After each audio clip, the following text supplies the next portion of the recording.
Hey, everybody! Hope everybody's doing okay. It's me, James. Just being a puppet. It's pretty good today. Anyway, let's get into the show, shall we? This is Dragon of Icespire Peak, and it's brought to you by Quest and Chaos. So before we even begin the game, we got some announcements to make. First of which, we got some friends. Nord Games provides a bunch of really cool D&D supplementary material. And if you use the affiliate link, nordgamesllc.com/3.html, that's our affiliate link, y'all. You help us out. And if you use the coupon code chaotic20 at checkout, you get 20% off. Second of our friends is Birds of Paradise, made by our very own Andre of the Burbs. Look at that. Look at that. Can you see those dice? There's some pretty dice. Anyway, if you go to birdsofparadise.com and use the coupon code chaotic, you get 15% off. Yeah! We also have our friends D&D Beyond. D&D Beyond provides a little overlay that you can see our character's health, and it's where we create our character sheets and our custom monsters that I make too. Check out D&D Beyond. Anyway, we're also doing a Kickstarter / preview thing tomorrow. Skies over to Lindia using the freelancer system. It's kind of like World War I with rabbit people and dog people and humans too. So yeah, check us out tomorrow. And also, I believe this is not Jasper's game day, but Jasper's game week kind of deal. Because Thomas is playing some games, and the people with Freelancer are also doing some games to support Jasper's game day. Check out Jasper's game day. They're doing some really cool stuff and helping with teenage suicide by providing games and experiences for people who may feel lonely. So check out Jasper's game day. Some good stuff. I think that's it. Do we have any bits? I have no idea. I don't either. Haven't seen any yet. You all have been granted a card for March from Sim Ogre. It's an emergency seal from the Deck of Inspiration. Basically, you get a magical glass bead that, in a space no larger than 10 by 10 feet, can seal a doorway, a tunnel, a hole, a window. AC is 18. Thomas didn't tell me the HP, but AC is 18. So yeah. Oh, and you can also seal a object up as long as it's smaller than a 3 by 3 cube. Cool. No bits. I turn people off. Oh. Your personality is a little flat tonight. Yeah, I get it. Some people say I got to stick up my butt, but you know. Yeah. It's okay. Anyway, unless anyone else has announcements, let's get into tonight's episode of Dragon of Icespire Peak. Whoa. Heavy drinking night. I need to switch to liquor. Yeah. The illusion is shattered. Shattered. Oh, I'm ready to see some shatter from the Jean today. Oh, we do get some bits now.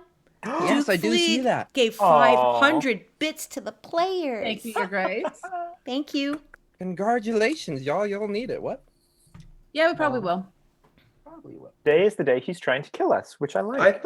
I thought James just said that we were all gonna get wiped out super early on, so I don't think we need the bits, right? He's just gonna... this was a two-shot. No, we need the bits to throw out there because. Anyway, let's see. What happened? Oh, I should do the proper intro. Last time on Dragon of Icespire Peak. Our heroes, the Argent Sword, was given a sort of quest by Inqua's brother to go to the Tower of Storms, though that part is slightly hidden to the other members of the party saved Three of Argent. the five. Yeah, 3 of the 5 don't know. Saved Argent. But the others are also headed to the Tower of Storms after a large sea spawn assault on the town of Leylon, and seeming that to be the source of their misfortunes of the town, they headed over there. At the base of this tower, on the beach, they met a very interesting fellow by the name of Clive Augustus Voladath II, Esquire. Happened to be an awakened crab who has been waiting for some heroes to approach so that they could help Clive defeat the creature that killed his master, Miral. They agreed to assist Clive, as that happened to also be where they were headed. Clive was convinced to join them, and they set out along the ocean path towards this Tower of Storms. They met Miral in spectral form, who told them to help retrieve her shell so that they could pass on to the next life. They continued on the path and were harangued by some sirens. Tim and Inqua were both drawn in to the watery depths, and Inqua quite literally was being drawn at some point into the depths. But our heroes quite quickly and without much damage, I looked, you can also look with the D&D Beyond overlay. They basically arrived with very nary a scratch. They entered through the doors, which happened to have lightning bolts, as well as the visage, a metal carving, if you will, of the dragonborn god of storms, Typhon, in which Inqua has many connections to. They entered the main foyer, which was pretty bare, almost made of sandstone, a open window on the eastern wall that points out towards the ocean, and on the south side, a door, and on the northwest side, a double door. Everyone insisted on going through the double door because that led upwards into the tower, but Tim, ever the curious one, wanted to head to the southern door. They heard the sounds of crackling of electricity behind it, and the door was opened with some clever use of shape water. And within, they find a bit of a shrine, obscured by the large floating water blob that Tim has put in the middle of the room, and now it is slowly inching toward the center shrine, in which a large metal pole is jammed into the center, the source of the crackling energy.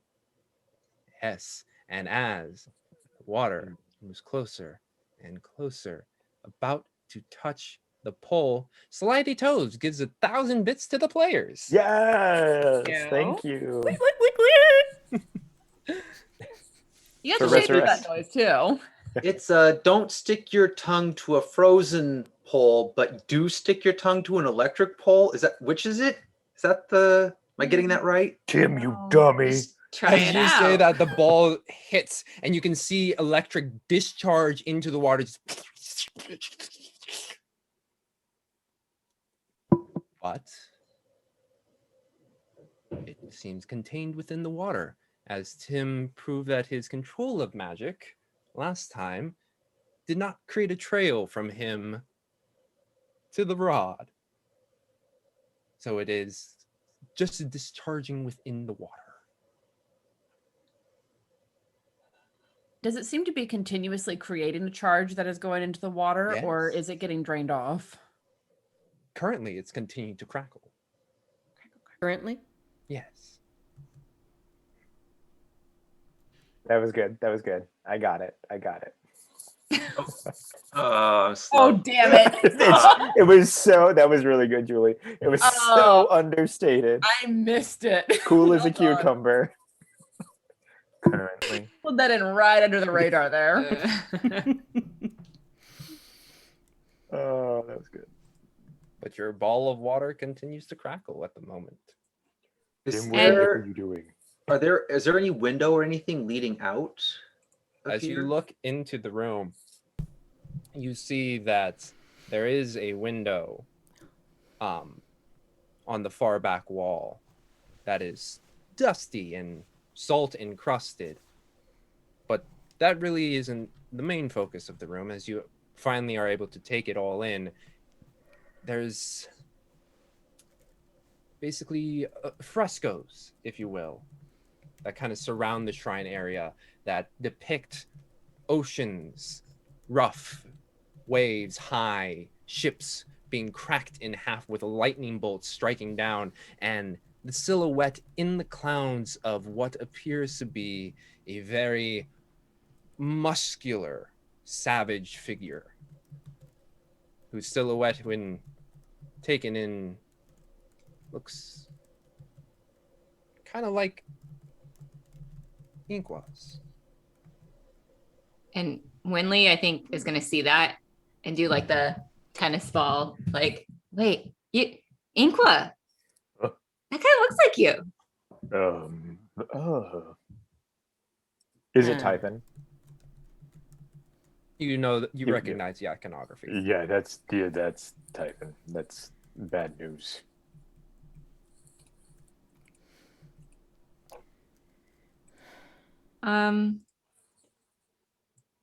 Well, I mean, we came in here to potentially try to disable this lightning machine.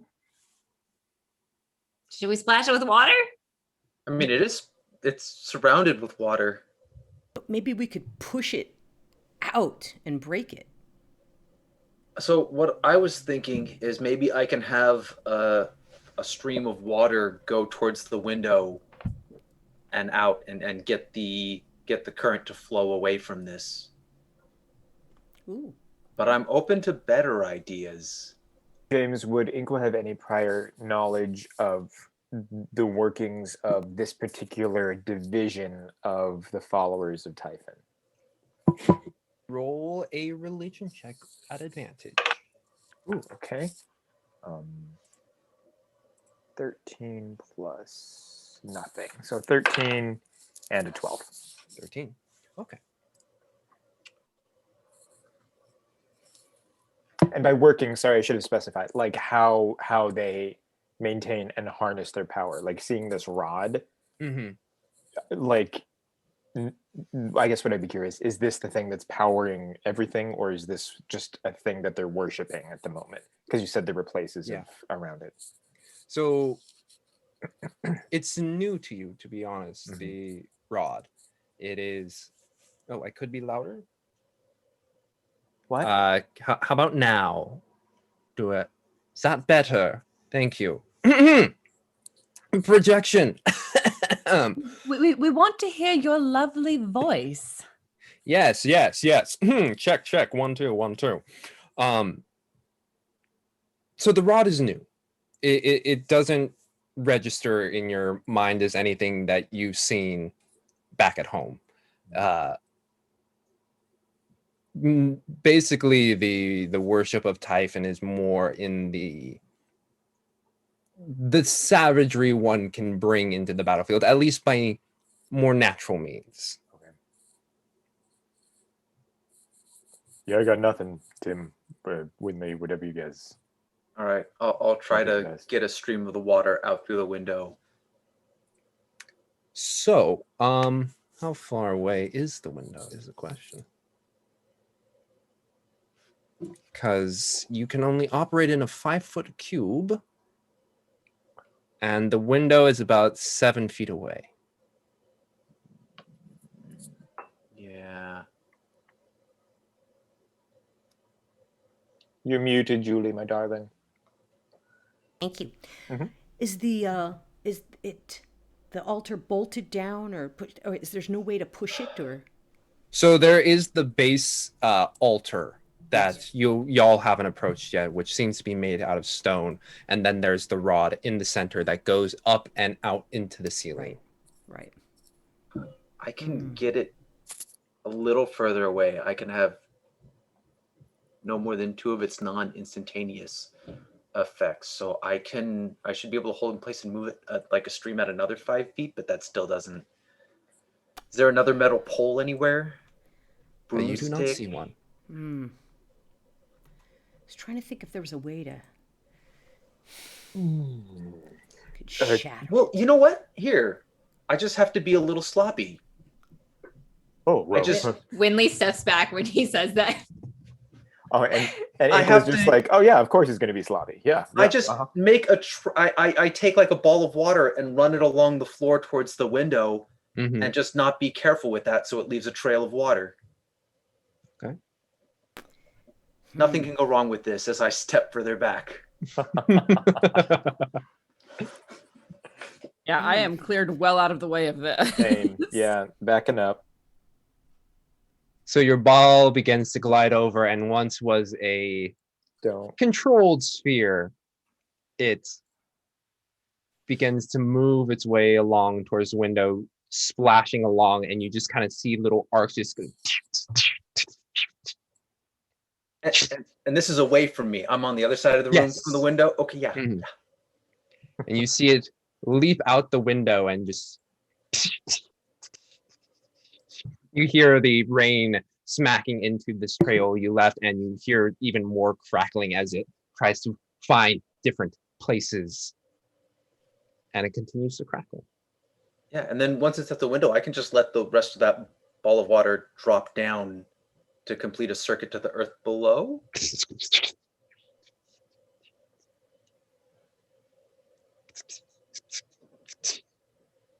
Your remaining puddles kind of give a Well, guess he won't be able to static shock us now. Sorry, no offense. What do we see now? Yeah, is it still super crackly or what's? the rod itself kind of still hums, and some of the intense energy that had hit your trail has evaporated it enough where it's not a continuous line. Guys, I mean, I don't know anything about this, but I have a feeling we'll find what is bringing this up above it. I Yeah. have a feeling it's coming down. Well, Yeah. do we think it's safe enough if we had a stick or something to try and knock? Because it's Tim, it's I don't know embedded in- why you're so obsessed with this electric rod right now, but I really think we need to get up and see what's going on up above. It seems to me that something is providing power to it.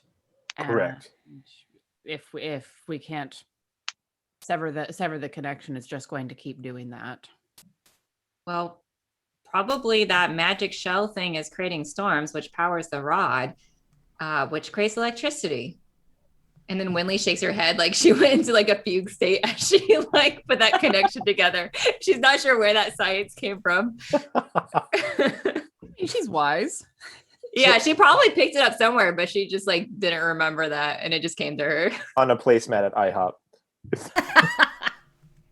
When coming across Did the you Lord know? of the Dark Lord Typhon's electric power. Yeah, God, and I was looking, I have mending and prestige. I don't have anything that's breaking. Does it look safe enough to touch? I Try it. do it. No, do it. come on. It's humming. Come on, Tim. Tim. So I pretty. mean, well, I have. It's Like it's a humming. mob's Ooh, on, I could right? hum Burned along by the with it, fire. but It's no. humming, and you're wearing metal armor and carrying a metal sword. do the You're saying poke it with the sword. Yeah. I am in Um, favor of doing Yeah. that if it hurts Alcantor, but Yes, yes, yes. I feel like it would pass all of it to you. Because sentient swords are dumb. So we don't have like a rubber glove. Well, I've got. What if can I tap it with the club that was studded with silver on the end? Because that's mostly wood all the way mace, down. yes. You want to tap it with your club? Yes.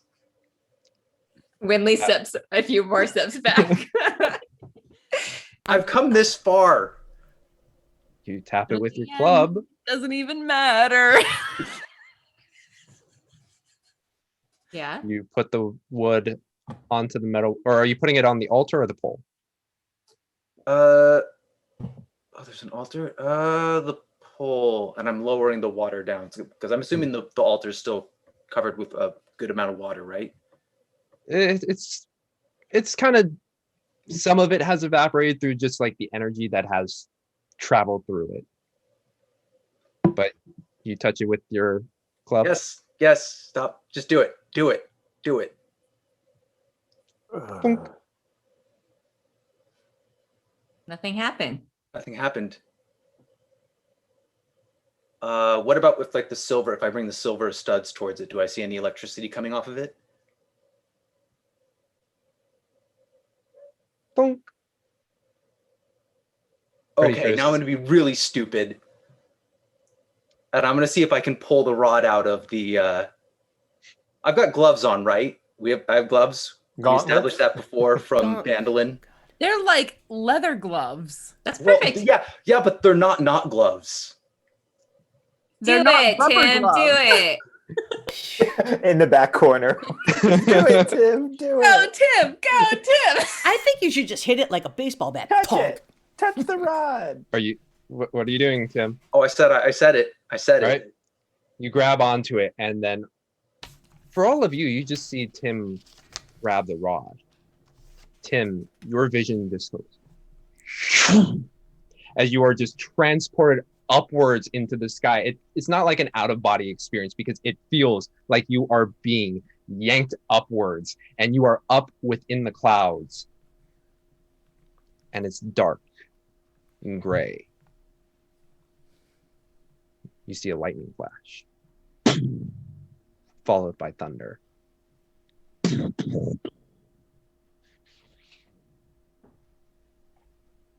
And within that, you see a silhouette. It looks at you as the lightning crackles. You see it's open, its maw. Kind of looks like Inqua. Oh, Inqua, thank God. Lightning shoots out of this silhouetted mouth and penetrates your body. You come back and you're just holding the rod. It's not out, but you are just still holding it within the altar.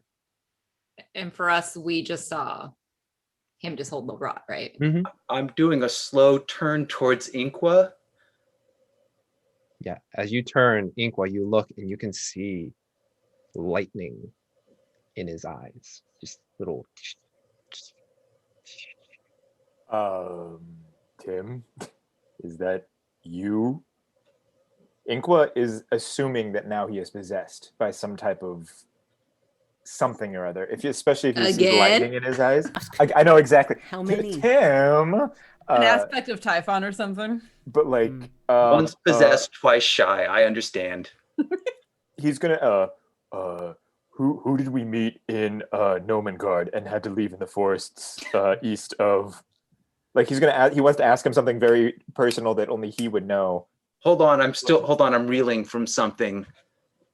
And from the corner, Winley, because she doesn't see the lightning, says, "That's okay, Tim. It was probably really tough to take out." What? What? I'm sorry, what? Are you all right? Tim, is that you? Yes. I'm turning around, but I'm gonna give a little tug. Does it come out? It does not come out. Okay. What did you see? Why every I saw you. And you saw were me? you Yeah, he's right you there. opened your mouth and you shot lightning into me. What? You had a vision? Why would I do that? Inqua breathes fire, not lightning. Because that's a sentence that makes complete sense in D&D. So it's I'm slowly stepping away from the rod. Typhon. It's the Typhon guy you were talking about, Inqua. Wait, you saw Typhon? He must have seen Typhon.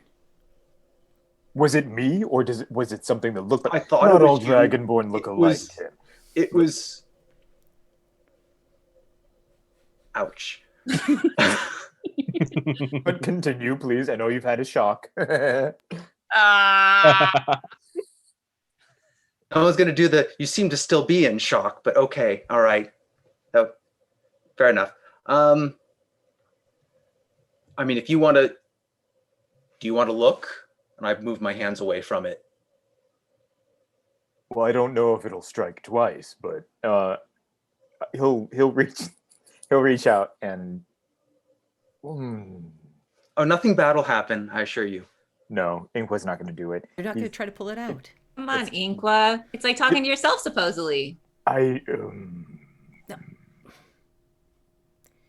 You don't have And then to. he'll just grab it really quickly. Inkwa will grab the stupid rod You and grab see if it. anything happens. You grab it. And nothing happens. Well, did you What see? did you see, Inkwa? Absolutely nothing. I think Tim is the one that's. Are you messing with us, Tim? Does this have something to do with a sword? I mean, is this what? Now he's susceptible to being possessed. Crap. I'm gonna step up close to Tim and like look into his eyes because I remember, well, partially because I remember the blue eye thing with El Cantor. Yeah, you look into his eyes and you don't see any of the blue, but you but you see little crackles of lightning that just. I'm not plotting. I didn't plot. There's no plotting going on. I'm completely me. No, Well, let's go up the stairs. Why do you want to go up the stairs now, Tim? Well, I mean, they're or don't. You can do what you want. All right, we might get into something. Do we need hit points, temp hit points, or anything like that? Do I need to do any inspiration? I mean, I'm fine. I'm still. I think Tim needs to I'm go okay. to sleep. Dorjan. I wanted to try to do some inspiration, but okay. Inko, I think he might be God touched. It sounded like he saw a vision. And there's the lightning in his eyes. That it isn't just him messing with us. Although I'm sure that's a factor. And Whitley goes, "Wait, what?" And she tries to look. And does she see the lightning too? Whoa! Tim, try to shoot lightning out of your hands. And then she'll Back up. Okay. Where? Like, what? Is there something in the room to? to the window. All right. And I she turn my lays hands in. ducks. Does anything happen? Teenagers, man, they're great. And I'm upset now because I'm the one who's got lightning and thunder. Very, very frightening me. As you say that, like, lightning and thunder is my thing, and Tim just goes like, huh. Shoots straight out of the window. Really? Oh my gosh. Okay, maybe well, we we've could be got our even weapon better charged team up. now. Yeah, we'd be even a better team now. Right on. God touched. That's not always good. Not. Why'd you have to put that at the end? Because not all gods are good. And this particular one might ask or have already taken something from you in order to What? bestow this gift to you. I What? don't From know. my past experience. What would I he have don't know. taken? I don't know much about Typhon. Inqua, why don't you tell us about him? I'll give her the blurb of Typhon. Which I don't know how much. Again, I don't know how much I know, James. But I mean, you were raised in it, so you know. Basically, what you know is it's like he's the god of wrath and storms of rage, often seen as a warrior god amongst dragonborn, and it's not just like lightning, and it's not just water, and it's not just storms. It is pure wrath, and it manifests itself in those natural circumstances. But for a follower of Typhon, yeah, you may be like, you might do lightning, you might do thunder, but what you're doing in reality is just not even nature's wrath, but just the battle for the battle. It's literally from what I understand too. Correct me if I'm wrong, James. They just stop and say that's not this version. But from what I remember, it's take, pillage, destroy. Those are the ways to please and appease the god Typhon. And while you're saying this, Tim is counting his coins to see if anything's missing. But yeah. So I'm good. No money's been taken. Huh. What's interesting to me about that, you describe a god of the most primal savagery that I can imagine. That, and I'll point at the rod. That is very controlled. Otherwise, it would have blasted the hell out of us as soon as we walked in the door. We did take precautions. It's true. All right. I think to Inqua's point a little earlier, we've been here long enough. I don't know. We're not supplicating to this god. We're not. Let's see what else is here. I agree. But I caution because it sounds like this person that took the tower is following Typhon's demands down to the letter. Take, pillage, destroy, and took over this tower, and that's why all these storms are happening. So we may be dealing with a powerful cleric, someone who's tapped into the power of Typhon. Just be aware. I mean, I'm 1,000% with us, but let's be cautious. Okay, Right. TED Talk done. Yeah, I'll do a little. I don't know how you do a prayer to Typhon, but I'll do a little. Thanks for the solid. Yeah. What? No, just thanks for this. Just like, yeah. Rage God, come on.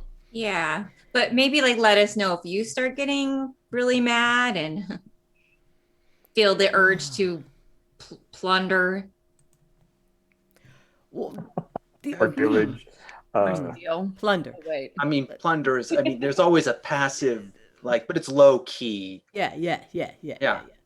Well, I think it's also safe to say that if this has given Tim this, whoever we encounter probably has the same bestowed upon them.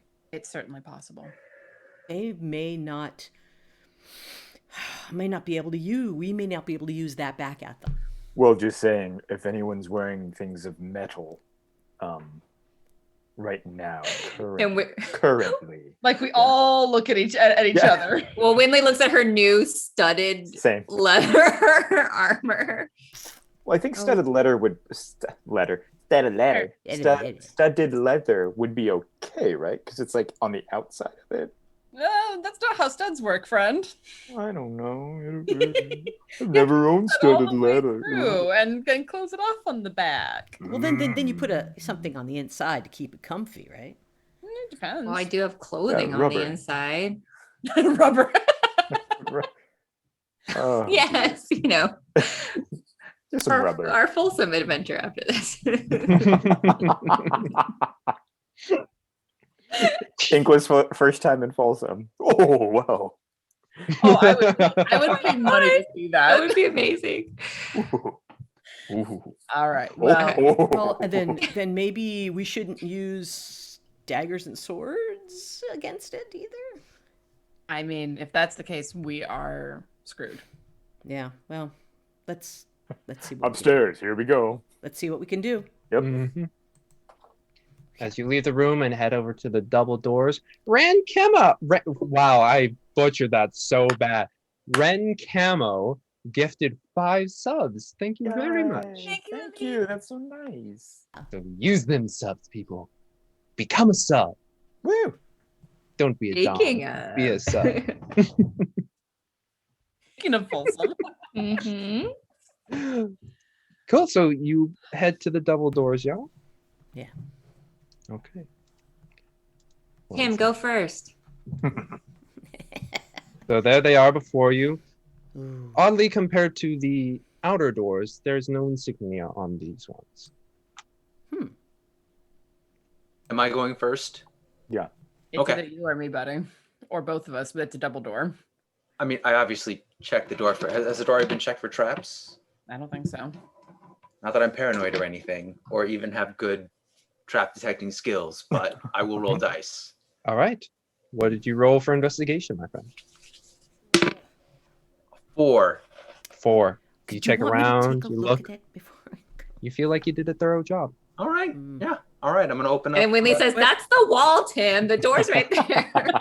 You check the wall for the traps. Let me see. Let me see if I can see anything. All right. With those shades on? No. Oh, come on, man. Laser power. There's Thunder Shades.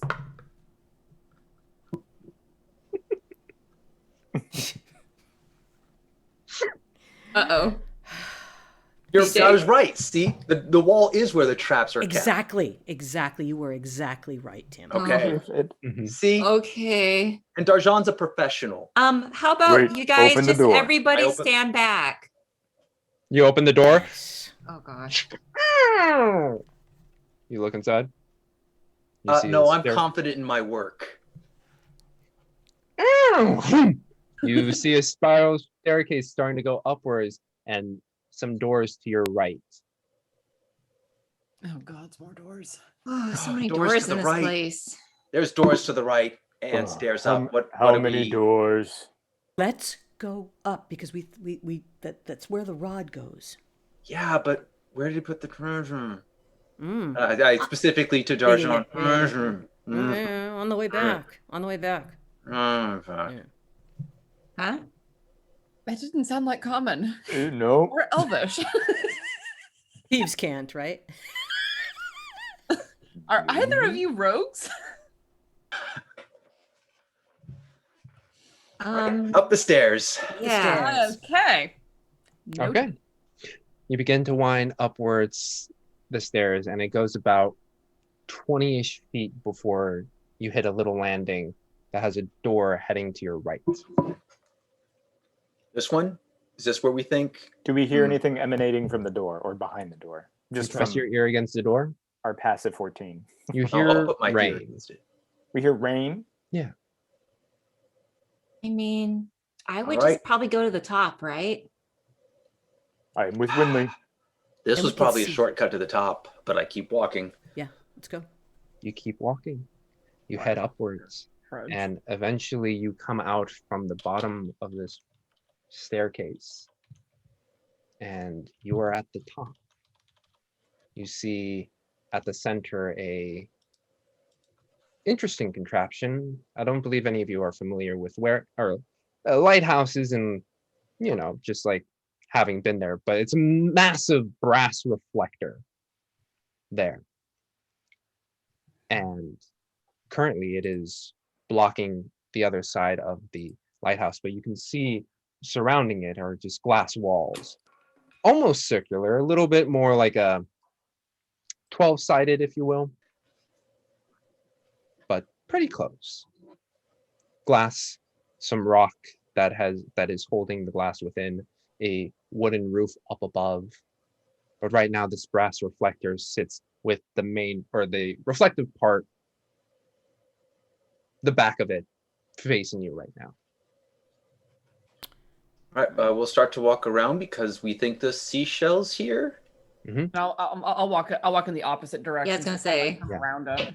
Split apart. And stepping only about 10 feet out, you see on the opposite side a slightly hunched figure. The scaling is blue, but you think you see some red, as if it's not turning red, but smudged, painted, if you will. Just kind of rubbed in between to give it a more reddish hue. And you can see the back of it has very short horns. And upon not closer inspection, but like looking at it, it seems to be filed in a particular way to start trying to tame it backwards. And this figure just kind of hunches, looking out at the sea. You look to your right, you look to your left, and you look inside the reflector, and there within you see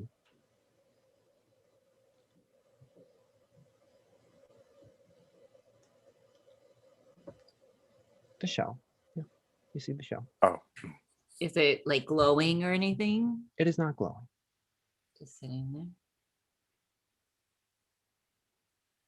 Stealth check. there. Pretty sure we have been obnoxious on the way up. Yeah. So no, I'm obviously I think if our weapons aren't already out, pretty sure they'll be out shortly. Yeah, Mhm. my sword's definitely in my hand. Okay. And the figure turns, and you look, and it is a blue dragonborn.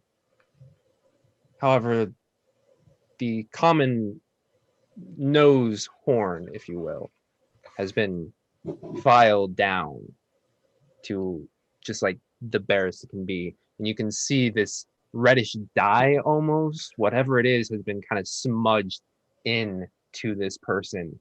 And normally when you see a blue dragonborn, they do have kind of some side horns that kind of just come outwards. But this one has been trying to file backwards.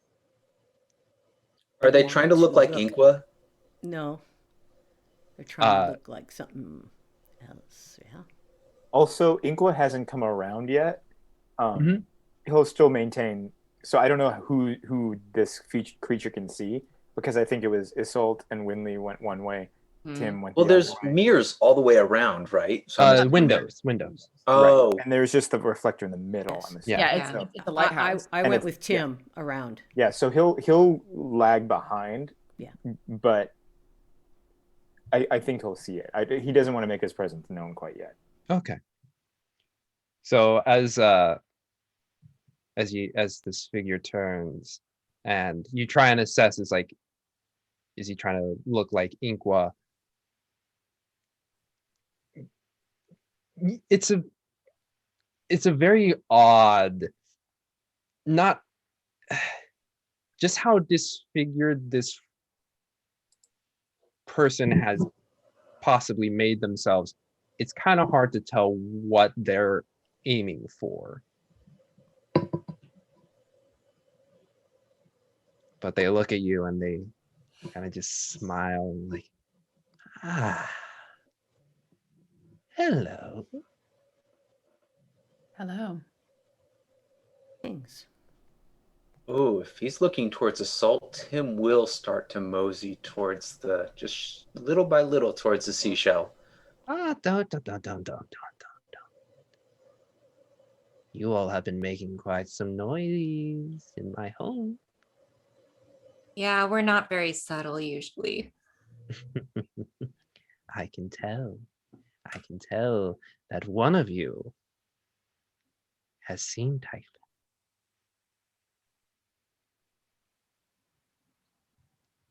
Stares over at Tim.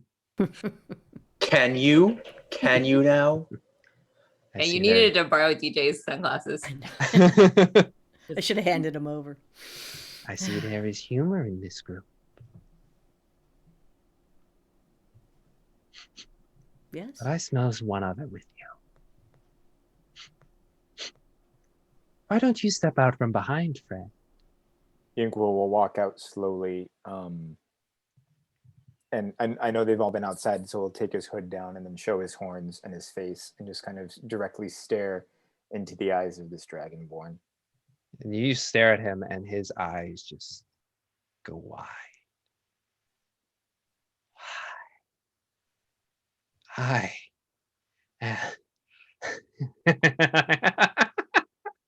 Drops down to one knee. I knew I was blessed, but to have Typhon at my door.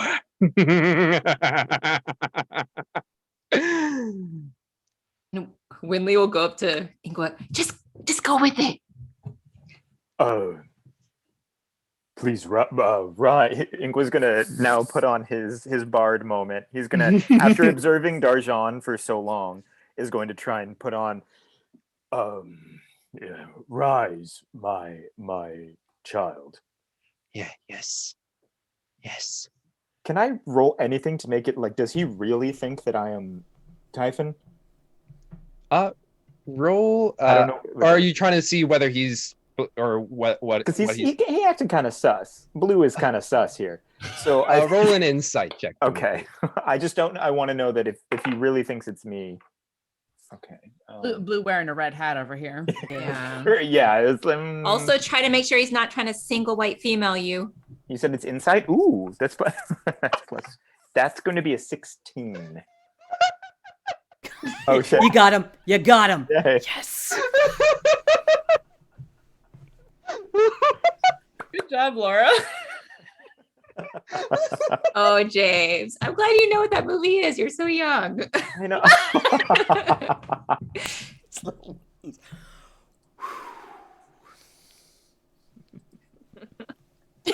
And you broke him. And I love it. we'll take This a means we deep win, breath. right? We Yes. just won.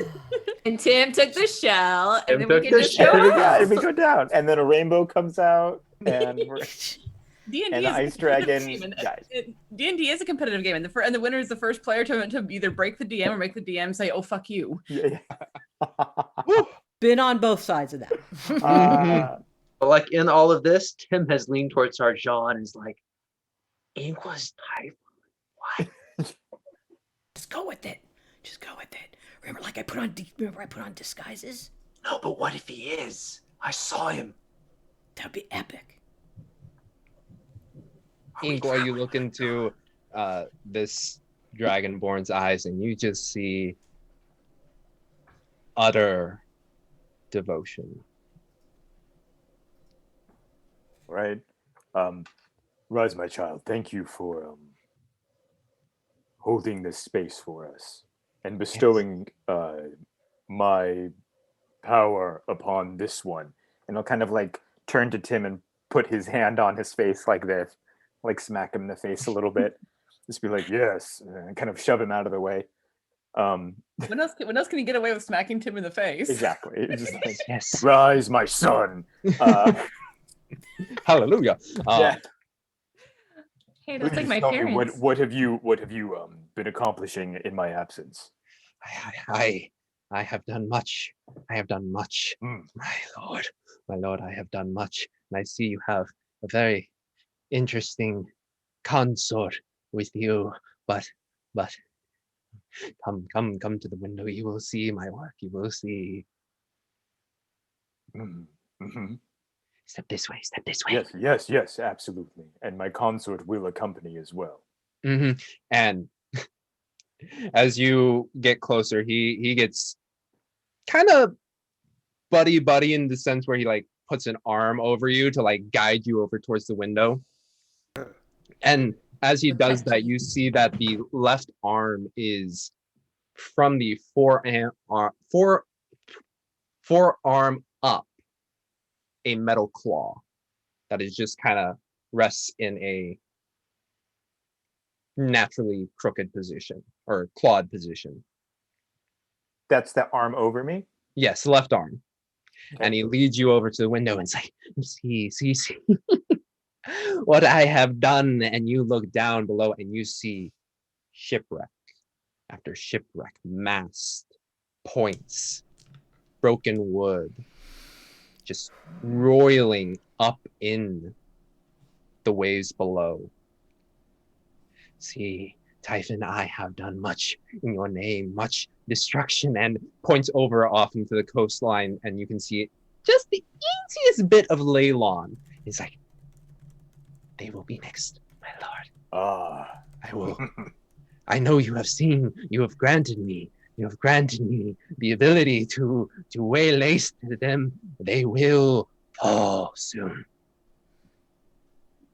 Yes, I admire your work. What is your name? Yeah, you have many followers, sir. So you probably do not know me, even though I have done so much for you. I am Merkurath. Merkurath. Yes.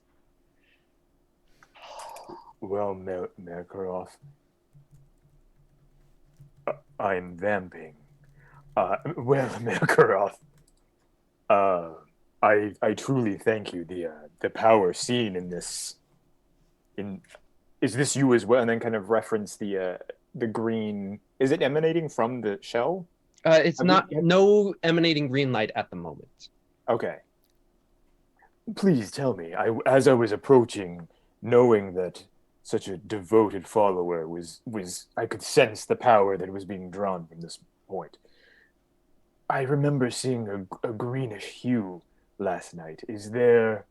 Was that you as well? Have you been able to conjure the power of these fish beasts?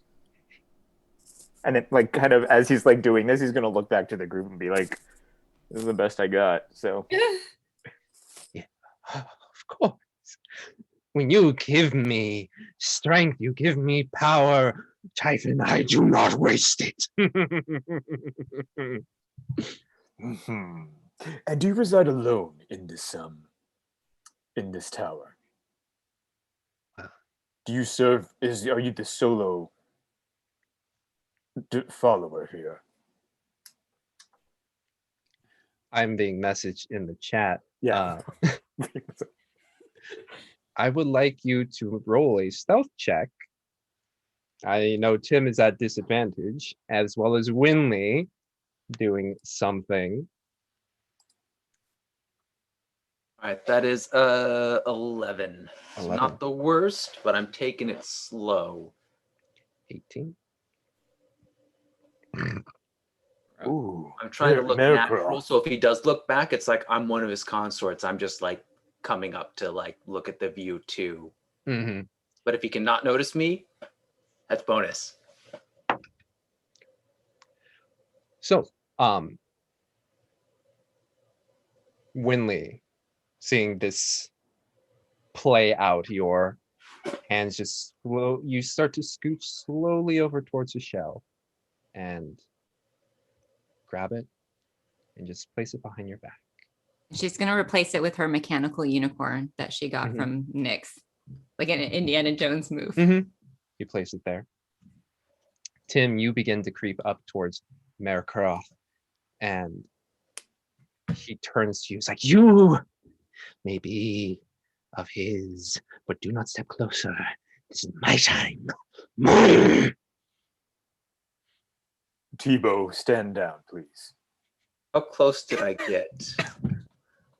You are about 10 feet away.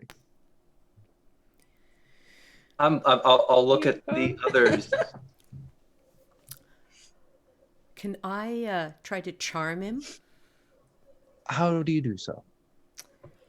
Well, I would use all my powers of, I can't believe how wonderful, this servant of yours is.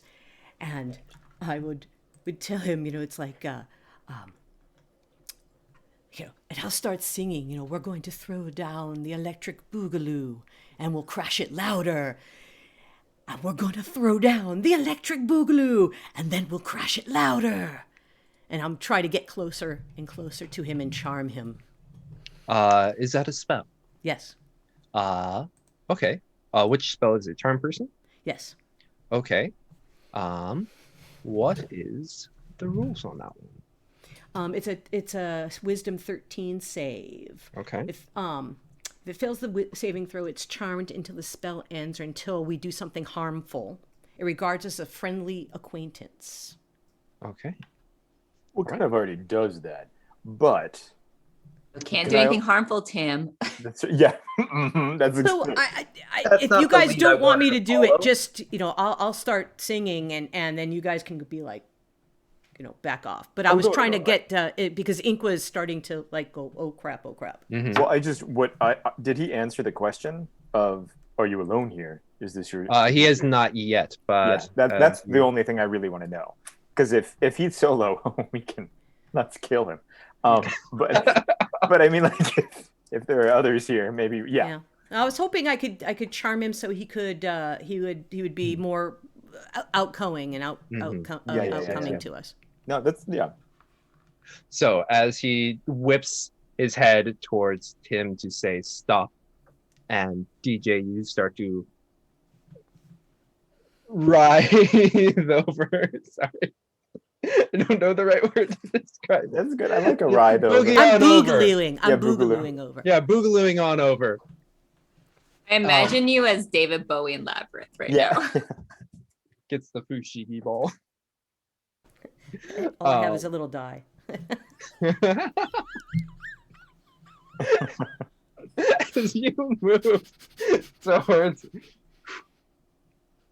As you move towards him and you begin to, what are the components of charm person? It is verbal and somatic. Right. You start to weave Work and it into the boogaloo. Yes. you start to like, even in your hands, just like the faintest bit of arcane energy, and he looks over towards you. It's like, you will stop. This is my time. Mine. Dojon, please. I think he's starting to like it. No, no, he doesn't. Dojon, please. We must listen to Merkurath and the good things they have been doing for us. Oh, I wanted to totally listen and be with. Have I noticed in like turning back to both Tebow and Darshan, if the shell has been replaced? For you, roll a persuasion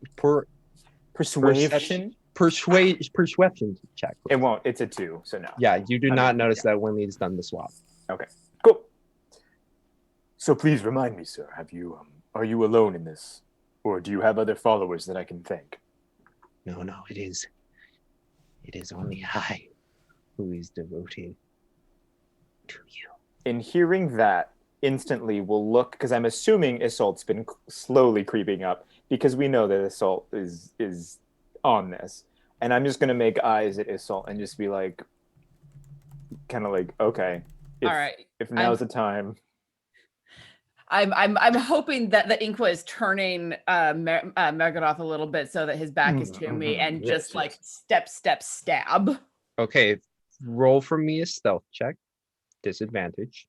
Yep. Do I have anything in stealth? Oh, we have some bits, so we're good. Oh, brilliant. Yeah. Okay. That's 14. 14.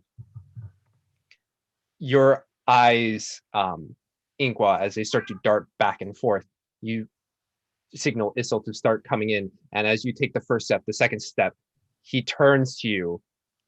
Merkurath looks at Isil. It's like, and make an attack. All right. Jealous. 23 to hit. 23 hits. And 7 points of damage with my long sword. Okay. Uno momento, por favor. Should I still try and play it off? Isolt, what are you doing? Why are you doing that? So you run your blade into him, and it's just like.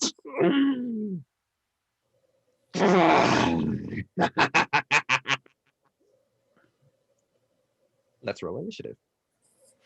Okay.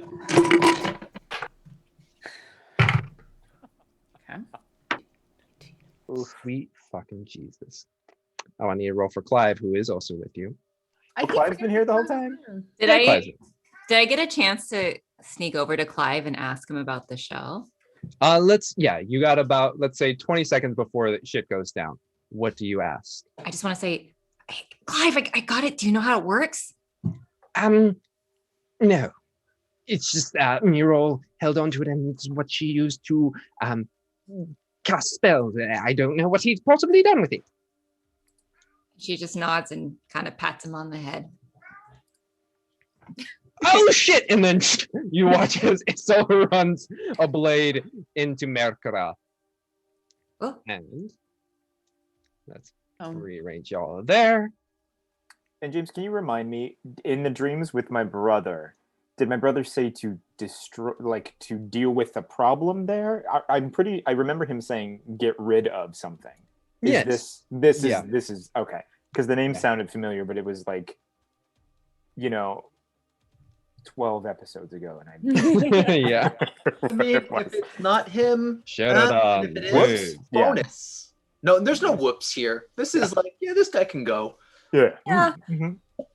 All right. Good to know. Let me quickly pull up Giant Crab stats. Oh, God. here we are. He needs to take the shell and run. I agree. All right. He needs to 25 get to the 20. shell out of here. Yeah. Oh, that was so good. That was wonderful. 25 to 20. Oh, and the person is called Miral. Miral. Yes. You guys see the bits that came in? Yes. Tamago Tora, 500 bits to Boogaloo Louder. Here we go. All right. Hooray. So 25 to 20. 22. 22 for Tim. He was 20 right. to 15. 19. 17. 19, 17.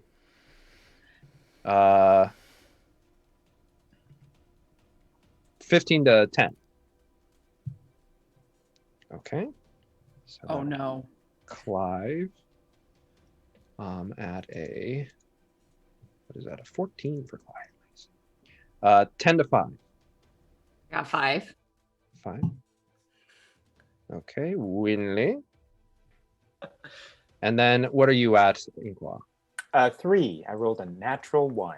3. Ooh. How fast is Merkurath? Probably faster than that. He rolled a natural 1 as well, Oh, but his total is 4. yes. Stabby, But stabby. this, okay, but this adds into the whole cover of you're the god, Mhm. and you wouldn't do anything. He's like, Okay. just one last test for you. Survive all of them. Oh, Maybe, yeah. Or it could play it off like it's a mutiny or insurrection, and I'll just be like, "Help me!" and then tell him to like attack the crab. Okay. Just kidding. I'm just First kidding. up. You are the worst. Just kidding. You That's really Matt. hate That's player Matt. Clive. That's player Matt. That's not Inqua. Inqua likes the crab. Tim, you're at the top. Yeah, I'm gonna hit him with a sword a couple of times. Cool. Oh yeah, let me see. Maybe, maybe not. Does less than 10 hit? No. Yeah, and you guys have control of We your have- feet. Do you guys see the map? Okay. Thank you. And and I we do will- have rerolls, so. Tim, do we? use your lightning. That's what Winley's going to Wait, yell. do I have? Is there rerolls? We don't have rerolls. We can add on to. Add-ons. Oh, geez, what did I get? I got a 9 though. Do we want to add on to a 9? Is this guy armored? Yeah. We have bits. Let's just use it. Maybe we can get a sense of what his armor class is. Okay, I will add a whole. Oh, what did I say it was before? It was 9, so now it's 9. 15. Does 15 hit? Oh, 15. You move forward. Are you in front of Inqua or directly in front of him? I thought Ink was. I thought I was coming from a side. Oh yeah, I mean like or on the map. Do you on see the map, yeah. Oh, yeah, I totally. There's a map. I'm aware. I see things. Sure, I would sure. like to position myself right there. Right there. Excellent. Box him So- in. You strike out with your sword, and it, though being kind of pinned by Isolt's blade, you strike and you hit at a meaty part of his armor, and it deflects off. A 15. 15 don't do it. Okay. All right then, Ooh. and then I will. What's the action surge? Yes, action surge for another hit. Okay. Jeez, do we want to do another? Well, I mean, what'd you hit? What are you at? Hold on, because math. I'm at 12 right now. You know, it might be better. Yeah. Slightly No, less than. Yeah, it'd be a waste. yeah. Okay. Yeah. Yeah. Odds are no. Oof. Okay, that was fun. Okay. You take 2 strikes. Ting, ting! Merkurath is able to wiggle his way so that way you strike the armor pieces. Next up, Darjan. You are about 10 feet away. I am going to do a Bane. Okay. Nice. That's a charisma 13. Basically, if he fails his saving throw, makes an attack or a saving throw, then he has to roll a d4 and subtract that number. Okay. Well, he rolled a 5, so he is baned. Nice. As musical notes sweep out from your lute and kind of wrap and constrict in places. He is baned. I will hold a D4 on my tray and always remind me about it because I will forget. Oh, I'll remind you. Yeah, but did you do your minus D4? Cool. Next up, Darjan, are you going to do anything else? No, I have to concentration, so I just concentrate. Okay, you concentrate on it. Isolt, it is your go. All right, I'm going to draw the sword out and go in for another strike. Go ahead. Come on. That is a nat 1. Nat 1. He basically kind of holds the sword in as you try and like wiggle it out, and he's just like staring at you. Cool. That's your goal. Next up is Clive. Before Clive does anything, can Winley kind of try to stop him a little bit and say something to him? You are currently right afterwards. So Okay. I'll see what he does. yeah. Stupid Clive. No, Winley's gonna Throw beat your Clive. life away. Oh, there he goes. Hi, Betty. Well, Lady Winley, I will. He sees the shell. He looks at you. He decides to stay put and ready his claws upwards.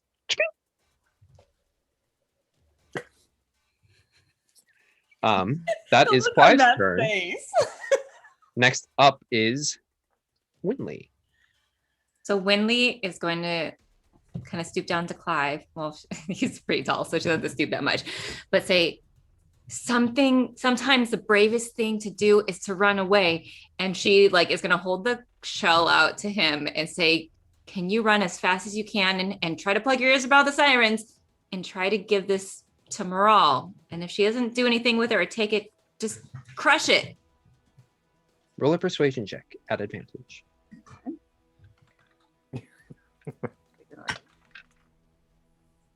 Okay, let's see. That would be a 17. 17. You hand Clive the shell and he looks down at it in his claw. Very well, Lady Winley. I will return. And begins to, on his next turn, but begins to make his way down the stairs. Scuttle. You can use the word scuttle. Scuttle. Scuttle like you've never scuttled before. Is that my action? I would say so, yes. Okay. Then I think she'll stay where she is for now. Okay. Next up is Merkura. Where did Tim go? Where did Tim go? That's a Did great you get question. invisibility too as one of your powers? Dang, where is Tim. he? No, where did Tim go? Uh-oh. Hold on. I wonder if I. Did he? We dropped him off the edge of the world. Sorry. Oh no! Okay, I'll bring back Tim. 1 second. Tim's dead. Oh, Tim is dead. Tim is Aw. dead. The end. Tim dead. Where is Tim? The thumb. There. There we Oh. go. Yeah. Yay. Let's see. Give you control. All right. There we go. You have Tim. Next up is Merkurath, who will. What will Merkurath? Oh, that would be interesting. Yeah, Inkwa has this great look on his face, like, let's see what you can do. You should do an unarmed strike. Got a good feeling about those unarmed strikes. You mean the one with You the know claws? what? Metal He arm- will metal do an arm unarmed. strike. Wait! I was confused. I forgot. He's going to lash out at Isolde for striking at him. We'll take, ooh, buddy, did my best here. We'll take 2 clawed attacks out at you with his palm. Ugh, that was bad. I like it when you make that face. It's the -4 comes in this too. Oh, Yeah. -4. That's probably not. Let's see. At regular, does a 18 hit? No. Okay, so I Right. don't need to even roll this. As it scratches across your armor, you can see electric sparks just like, and then the second one comes around. And it's like, but nothing happens. Good on you, Merkurath. Good on you. Your faith in your god is not enough.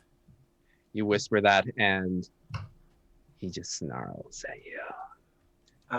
I rolled for Sentinel, and I rolled a natural 1, so we just... Okay. As the breaks across, you just see lightning bolts in your eyes, Tim. You're like, whoa! Wow. So sparkly! It's so pretty. At which point, Merkurath puts an arm back towards you, Inqua. It's like, stand back, my lord. I will keep you safe. God, this is perfect. Okay. It is your turn. Good. And hearing that, will kind of shout in his best Argent, like, what is this? Mutiny? Like, as performative as he can, and like, be like, please, Merkurath, we must escape. And then he's gonna actually grab him and like start running with him, like pulling him along. These are windows, correct? I would say, or like they're kind of glass window doors that you can like exit out of. Onto, and like, I'm going to drag him and run this way and break through this, or Okay. attempt to break through it. So like- you, with him just dragging, can move 15 feet. Oh, okay. Because he's Straight also back? trying to like. Then I will go this way. Then You we'll can go head. straight back, right? You just go straight back. Yeah. Yeah. So then I will try and attempt to break through this with him, Yeah. which would make us be able to be right on the precipice of this. Tim, you use your reaction with Sentinel, so you can't strike. Well, you can't do attack of opportunity if someone's being moved Right. not Right. of their own. Oh, okay. Yeah, Volition. attacks of opportunity don't count if they're being forced to move. Yeah. Okay, that's good to know. I didn't know that. You Yeah. learn many things. It was something that saved our fighter in another game because he got pulled away while he was unconscious. It was great. Okay. So you pull him there, and that's technically only 10 feet for you. What would you like to do for your action? Do we get through it easy? I don't have to, because if I can action, he going up and over. Like, Okay. Yeah. If he's going up and over, roll. I would say technically it's 2 phases. You would have to grapple and then throw, or just roll a strength check. See if you can yeet him. Okay. Yeet. Strength or athletics? Athletics. Athletics? Yeah. Okay. That is an 18. 18. Okay. We want to inspire just because, like, if you're going to inspire something, Yes. Yes. Let's do it. A Is that a yeet. D6? D6. just to see Yeah. how much distance you can get. That would be a dirty 20. And James, don't forget the Bane on that. Thank you. Oh, and not into the ocean, under the shore. And well, and then so what? I mean, this is what he's attempting to. I don't know if it works, but he's gonna bring him back and be like, "Come on, and he's gonna accidentally smack him. You know, like attempt to. Is it like a overhang or something? Or Yeah, what? it's a bit of an overhang, so that way people don't fall off. So he'll be like, "Let's go," and then he'll try and like push him. He's gonna Behind be me! And then, Yeah, like, there's exactly. nothing. Wait, there's And then nothing. just kind of- As you do that, he's like, "We do not flay my lord." And you hear as he smacks down below, and I would say you're intelligent enough to gather that the door that led outwards is the roof of the buildings, and you see him smack about 20 feet down, or not 20 feet, I said 20 feet, 40 feet down. What is that? 46.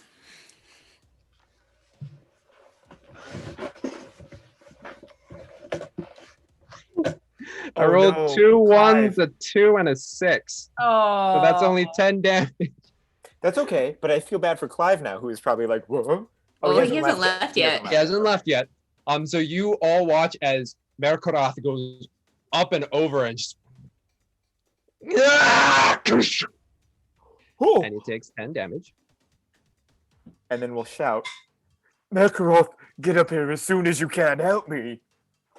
And then like turn to the group and be like, Roll a certain deception point. check. I think he's gonna figure out you're either a dick god or you're not. okay. Well, first off, the guy's a fanatic. Yeah. Second off, this is the god of storms and chaos and terrible. "He's probably, huh?" I hope that's a bit hope. What do you say? It's a. Deception. Oh, I'm not good. That's a 14. 14. Wish I could inspire that. Yeah. Well, we could add a D6 to it. And as you look over the edge and be like, Merkura, save me! You can see as he tries to get his wits about him, his eyes focus in on yours. And the pleasure of seeing your face is gone. Oh, Oh, dang it. No. And that's where we're going to take our break. Oh. This is good. This is good. Son of ah, Cool! I love creepy, fucked up characters. They're fun. yes, yes. All right, friends. Well, we are going off into break. Just let me adjust my pants here. And we're going off into break, everybody. Those aren't your pants. Sounds great. Sounds great. Oh, excellent, Totoro, Matt. We'll be heading off into break right now. Just go get a bio break, grab yourself a snack.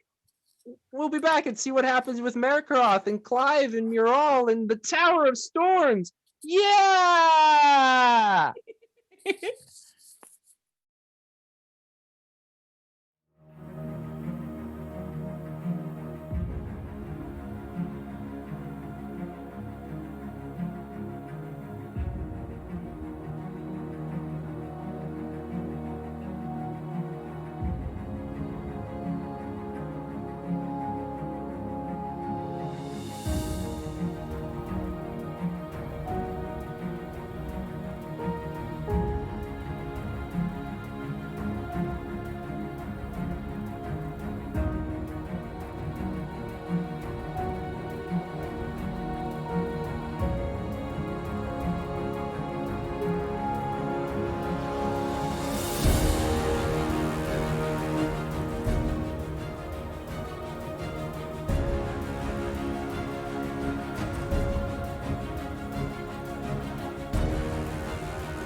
everybody, welcome back.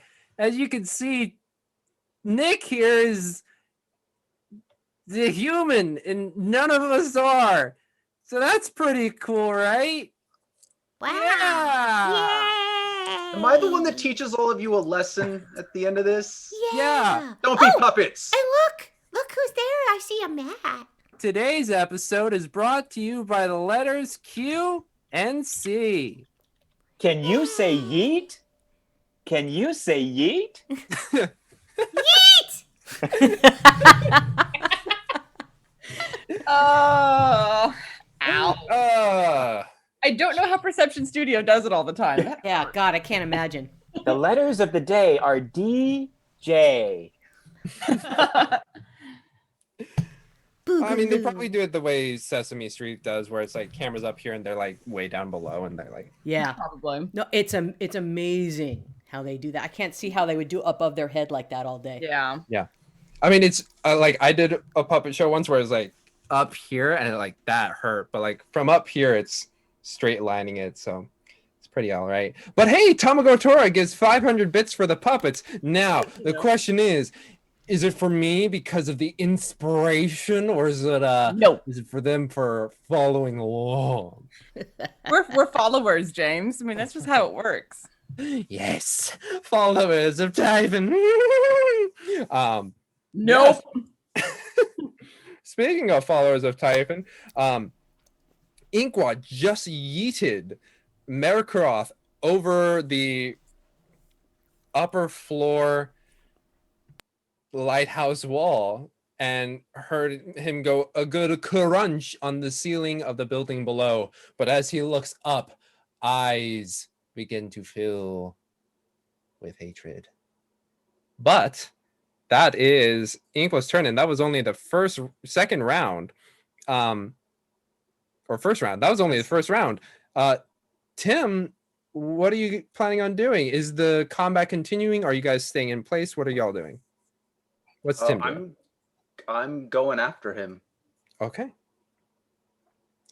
You Boop, boop. take yourself and as Inkwell, you're looking down, you look over to your left, you see Tim just jump up onto the edge. And Tim, what do you do? Tim, what? Hold on, I should coordinate with you a little because I don't want to actually say what I'm doing. James can just describe it for me. Tick. Yeah. Let's vamp. Yeah. I assume we all heard this crash, Yeah. Oh at yeah. least through the Yeah. door. Okay. You all were able to see as Merkurath goes tumbling down onto the roof below. That should work, right? At least that Inkweb pulled him over. When the ink was going to turn to everyone and be like, I don't think he likes me anymore, Oh, guys. crap. 40 feet below. I can't, there's not like a lot I can do with 40 feet. Dang. But yeah, as you do that, you watch as Tim gets up on top and just jumps offwards. And about halfway down, you see him just boop, and then begin to levitate slowly downwards before Yes. touching down Son next of a to bitch. the prone Merkurath. He's just He And told when me they yells, "Show off!" he told me he didn't like magic. Now he's got Winley, you just saw him jump off I know. from your distance. It's still, I'm sure she would probably say something like that. No, anyway. She's like, No, she would have been worried. I wish I had a cape for that. Shoo. No I would capes. totally, yeah, show What did off. you like- use? All right. Next up, Darjan, you It's- watch as Tim jumps off the banister. dang. Okay, well I'm gonna run out and see what's actually going on out here. Mm-hmm. You run out and you catch the briefest glimpse of Tim's slightly slowed descent as he touches down next to Merkurath, who's beginning to get himself up. God, the only thing I have is I can't do sleep because Tim's right there with him. You know how sleep works. You can use sleep, Nick says. Yeah. No. It's like I'm like, yeah. I'm gonna do it. I'm gonna try to sleep him. So it's the range is 90 feet, 90 feet. Okay. and I have my components, and then I have to roll 5d8. Okay, roll 5d8. Thomas, the map is missing! Thomas! 5, 6, 7, 15. How do I do this? Okay, yeah, let's do it like that. Okay. So, I rolled 24. 24. That's how many hit points. Creatures within 20 feet of a point I choose Mm-hmm. are And affected. I'm assuming you aim it Yeah. away from Tim. As much as I can, just like right That's no, there. you can put it right on me. That's not going to put me to sleep. No, it's not. But it doesn't matter. You watch as the magic begins to descend. Lullaby and good Light night. purple dust Yes. hits. How much HP do you have, Tim? 40. 40. You feel your eyes go just a little heavy before you shake it off. I need. Where are you? Where did it go? Yes, sir. Okay, this is interesting. Okay. And the only person who hit him was. Oh, wait, but then it was minus 10. So, yep, there we go. Okay. There we go. Okay. So that was Darjan Isolt. You yeeted him, or you watched as Ingwa pulled him over and threw him off to the side. You watched Tim descend, and you watch as Darjan does a bit of magic below. All right, I'm gonna move up to the edge of the balcony just to try to get a sense for what's going on. So that'll be 5, 10 to get up to the edge of the balcony. Mm-hmm. You watch as Merkurath begins to right himself as Tim has now touched down below. Is Merkurath prone at the moment? At the moment, yes, rule-wise. And how far down is this? 40 feet. He gonna jump on him. Now that's a show off right there. He gonna That jump really, on him. because that could be Insta death. your ankles, and I know about So- ankles. Question for the DM. Mm-hmm. If I were to make an attack while jumping down to try and like stab him from above, Mhm. It's a charge attack. would that do any extra damage because I am dropping the whole weight of me and that fall on Mhm. top of him through that attack? I would say yes, But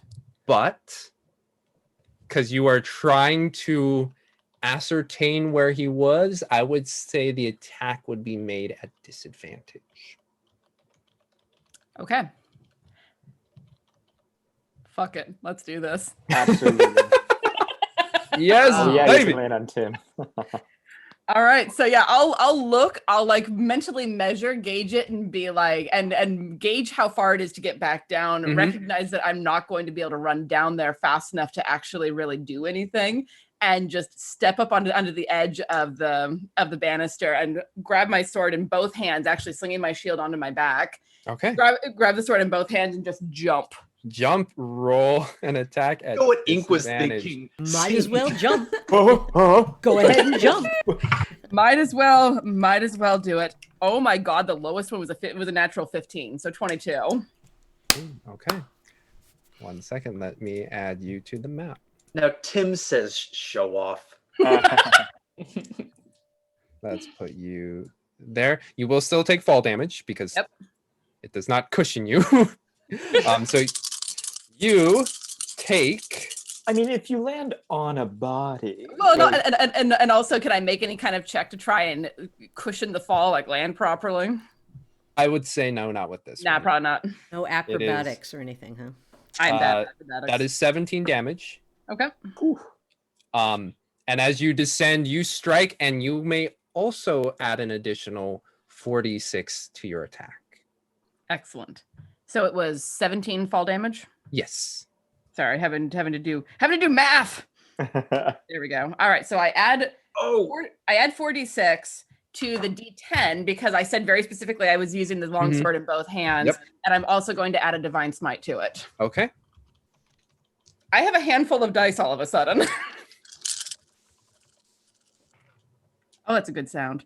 All right. 10, 20, 24. Math. 24, 31, 32 points of damage. 32 points. Fucking hell. Just stab. As it just guttural scream comes out and blood just comes out, spraying you up from the below. And he's dead. Oh, he's asleep now. Different kind of sleep, but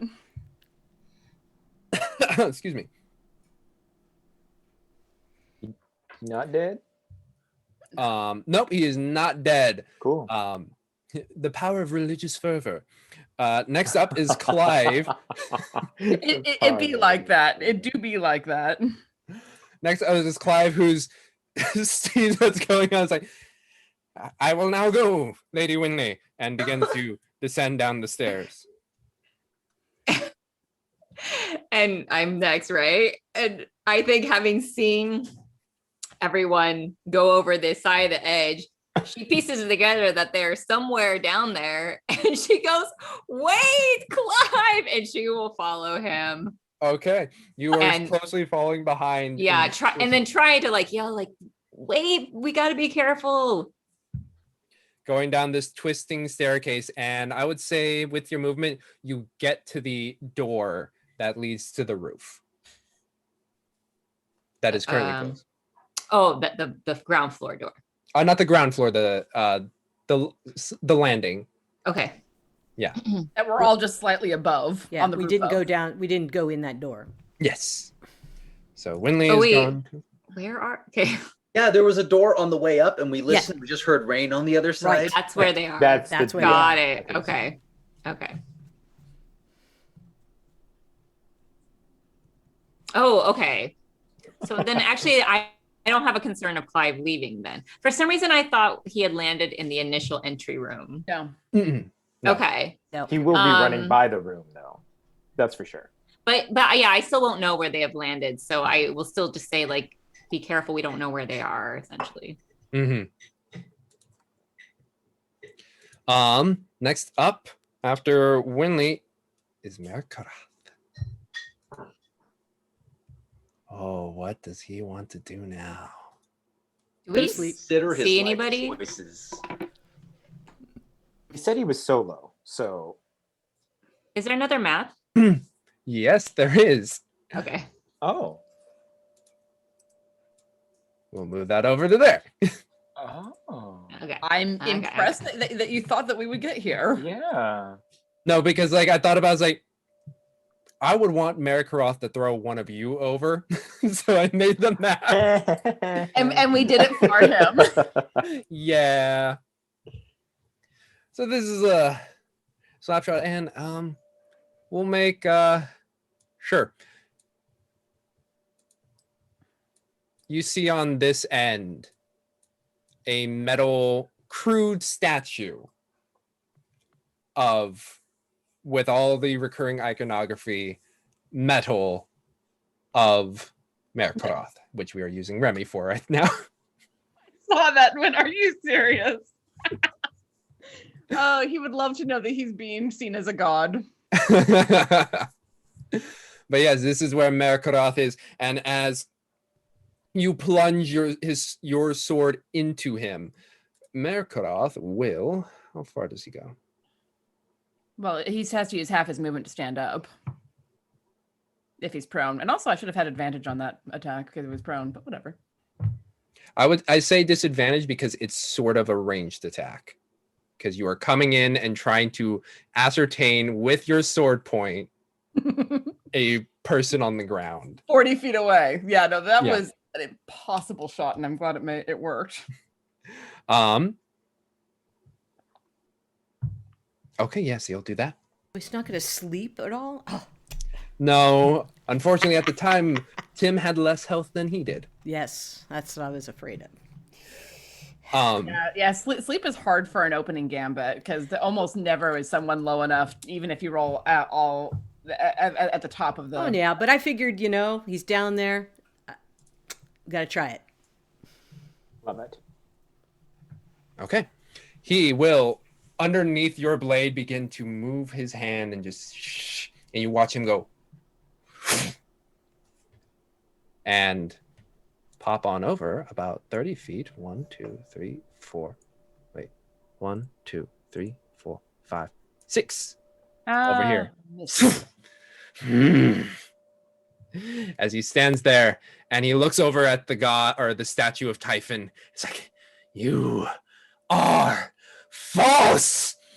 At that point, you just see lightning come down and crackling there in 3 different places seems to be the embodiment of lightning itself. Just 3 different individuals. And I want... Where did my ghost badgers go? Because I don't have lightning. I need my ghost badgers. Ghost badgers. Ghost badgers. Ghost badgers! Told you we shouldn't have killed the badger. Now I'm looking for mushrooms. Sorry. It's going to be like... Mushroom. I can't believe that stuck around for so long. Classic. It doesn't go away. We need... I need this music. Ooh. Okay. That is Merkurath's turn. Inqua, you are up top, and you see as 3 unnatural bolts of lightning just go... Okay. Instantly, in seeing to the left and the right, friends flying over the banister, he's not going to jump, but he feels as if he has a great vantage point from here. If you want to move me to the other map and show me where I would be, you know what I mean, like up top. Yeah. Let's see. That's okay. Yeah, I got you. Because then I can, because he's obviously going to sharpshoot. Yeah. The shiz out of this guy. Let's say, yeah, we'll put you. Okay, I got it. Cool. 1 second. Let me do a quick draw of. So let's say something. I need freehand. There we go. Something sort of kind of like this. And okay. I see. And I need the characters. Inqua. Oh no, I need. Whoops. Can I? Roll 20. You good? Sorry, I didn't mean to put you on the spot. You're there-ish, and then Darjan, you are there-ish. Yep. But up above. Yeah. Copy. Hopefully Thank you this so isn't much. too confusing for the viewers at home. Cool. I think it's beautiful. It's Oh, thank you. gorgeous. Do you mind if we get control of them? Oh, yes. Right. Thank you, love. That is what I need to assign. Quickly. No problem. I'm just going to move a little bit to the right. Okay, you should have control. Wonderful. Yes, we'll move here to be and with one, he'll do like the Captain Jack thing where he'll put one knee up. Mm-hmm. He will get him in the sharp shooting range. Doesn't matter. He's at 3, or he's a little covered, and he's just going to let an arrow fly if I can hit him. Okay. Let's see here. Doesn't. -1. Does an 18 hit? Oh, and I'm using an unbreakable arrow. That's what I should have said to start. Okay. Roll some damage, sir. Nice. Get Oh, him. and I'm sorry. I bonus actioned. I should have done this on before. Bonus action. Hunter's Mark. Wanted to, because I don't want to lose this guy. Because apparently he can teleport and transport or do whatever. What is the distance on Hunter's Mark? I believe it's up to a 90 feet. mile. Say that 90 again. feet. 90 feet for the casting. Oh, for casting. Is that within? casting? So let me do some quick trigonometry. If it's not, then that's all right. I'll do it next time. 40. Yeah, you're 40 feet up, 40 feet wide. It's only about like 50 or so. So yeah, you are, or no, it should be 40, 40, 40. Yeah. Yeah. It's an equilateral triangle. No, it's a right angle. No, it's right It's angle. right angle. No. Get that Yeah. Pythagorean theorem. Yeah. going. A squared plus B squared equals C squared. Wait, what's happening? We don't know. Math is So did happening. did I cast it on him? Yes, or you no? are able to get Hunter's Mark on him. Cool. So then that's gonna be. Ooh. Wait. Okay. Plus. Do I add the +2 plus 10, or is it just plus 10 It should be for the longbow? it should be your strength. No, your dex mod. Should be your dex mod plus 10, and then whatever you rolled. Oh shoot. Okay, so then that plus the D6 for the other one, for the Yes. Hunter's Mark.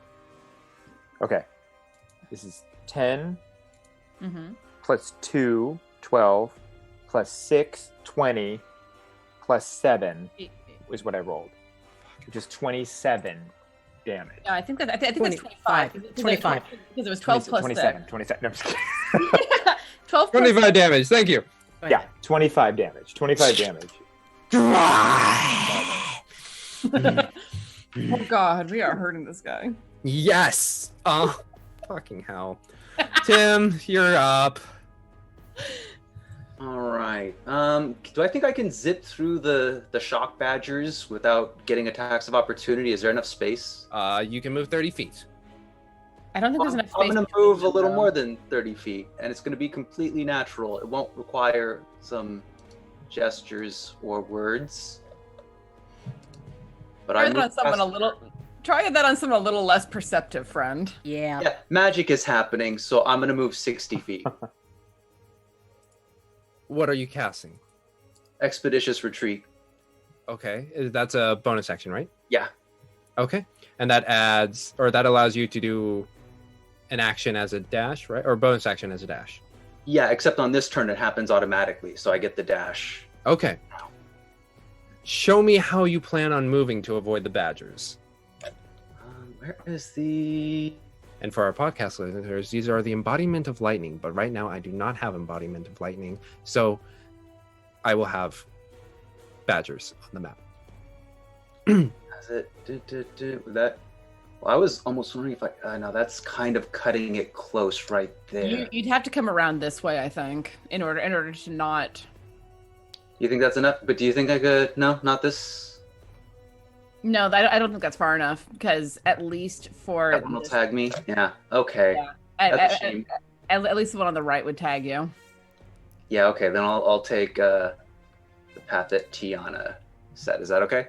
Okay, so you take that path coming by the one in the middle, who will take its attack of opportunity. No. He would have gone up like this. Yeah. Oh, up like that? Okay, so Yeah. that is the wall of the lip of the building. So if you want to run along that, I will have you make an acrobatics check to maintain balance as you run towards it. You know what? I'll take the attacks of opportunity, and that'll give me... I'll take an attack of opportunity. Take one to run just around it then. This jerk here, and then I can get behind him too, just because I like being behind him. Because that. So that corner piece is a wall. Can you see that? Oh, good Lord. Here. Yeah. Yeah. Yeah, that's really hard to see. Oh, Yeah, let me- it doesn't look like that's a wall. It looks like it's the gray. A sidewalk. Yeah. Yeah. Yeah. So that is wall. Okay, but I'm getting... Oh, wait, no, what? Stop. Yeah. Okay, that's better. Thank you. There, does that work? 1 second. Let me make wall here for folks to see. And then Badger. door is... Oh, why did it go back to freehand? Oh, well. There we go. So door is here. Okay. Sorry, where are you running towards, Tim? You see the path on the map? I No, do not. not yet. Not right now. Oh, you don't? Oh, Nope, it just flashed. Yeah, he released it or something. So it was. Yeah, I come up. Yeah, right up here Okay. and around and boop, boop. Okay, so you do take 1 attack of opportunity, Yes. which is okay.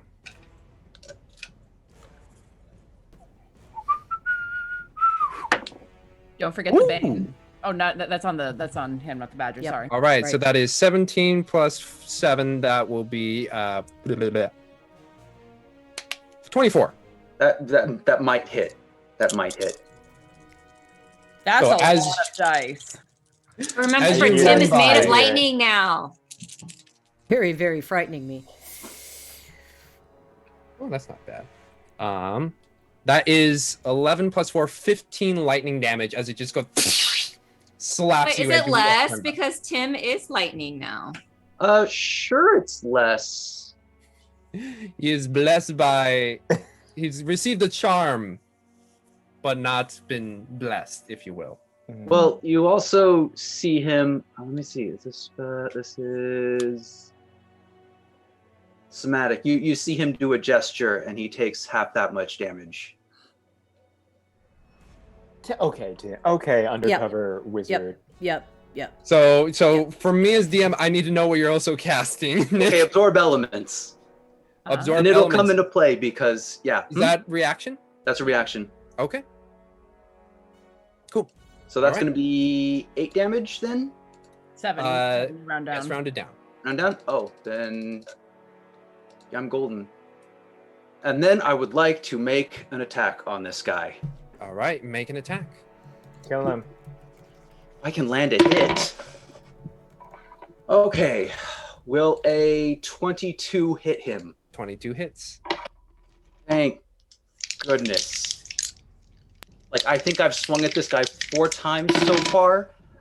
Ugh. And he takes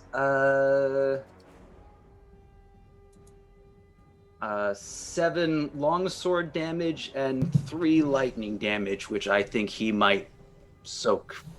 Mm-hmm. Well, he might take less, but So as you slash across him with the blade, the lightning just kind of gets into his body, but the blade still does cut through him. I hit him finally. Yes, you hit him. Cool. That is... Merkurath is at the bottom of the order. Oh, what? I need to see how fast the lightning badgers go. Okay. They are... There. Okay. Lightning badgers! Can they actually be lightning badgers? Is that okay? Sure, they take the form of a badger. Ink, while your heinous Haunted. crimes against badger kind are coming back to haunt you. Next up, DJ, you are up at the top, 40 feet up. I would like to jump down, but I have acrobatics. Okay. I would like to use acrobatics to Yes. make a wonderful, beautiful dive. Yes. See if It you doesn't can work like that. we'll Yes, see if it you can does. do some of the damage depending on your acrobatics roll. Exactly. Oh yeah. Okay. Very dirty 26. Holy moly! I rolled a 19, so Son of a. and I have 7 as acrobatics. So Okay. So you tumble off and you land, and even to absorb some of the the fall you roll, there is still a bit of that pressure, which you will take 1 damage of fall. He broke a nail. I do the Iron Man stance, you know, the Superhero landing. Superhero Amazing. landing. the As you superhero land landing. here, what do you do next? James is so annoyed with us. Absolutely is. That was my I move am. action, Because so I Merkurath get to. is being a little. Yeah, he's dead. Oh, he dead. Yeah. No, now this is interesting because I see them doing lightning, but I don't see them. I don't hear the thunder, And I think we need to hear the thunder. Okay. So, I'm gonna do, let's see, can I do that? Yes, I can. I got 2nd level slots left. I'm gonna do thunder. It's an attack save, con 13. On where?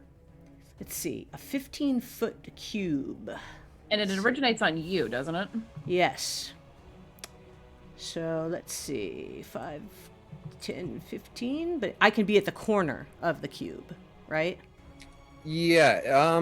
I mean, excuse me. I believe you have, we'll say 15 feet more movement.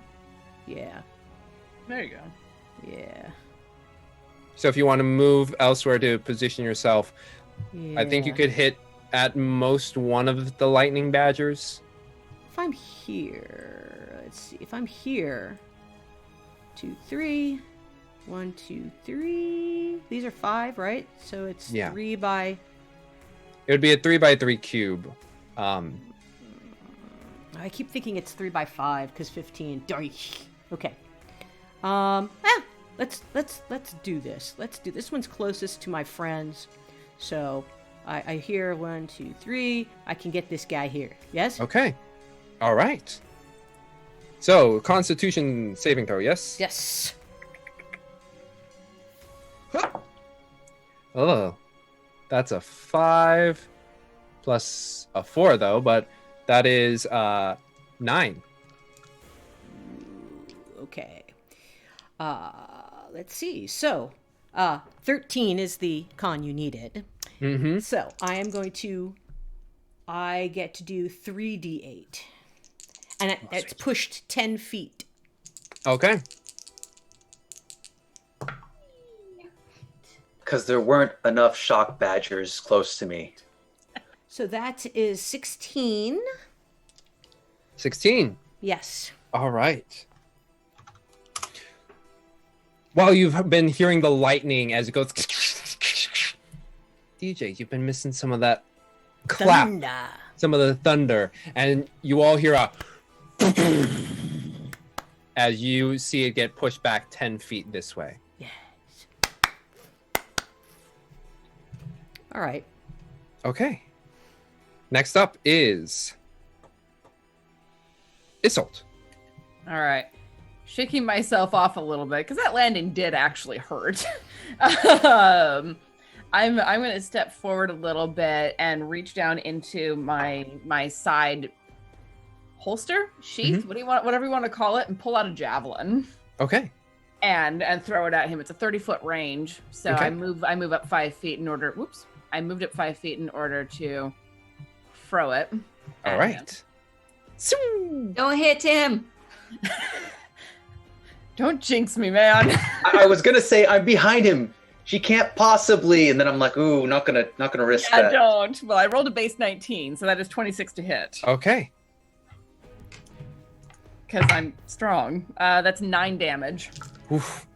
So just As you slice him in the back with your speedy movement, you see him whip around towards you, Tim, and then he gets caught, or his attention all of a sudden goes to, as he turns back around, and there's a javelin stuck in his sternum.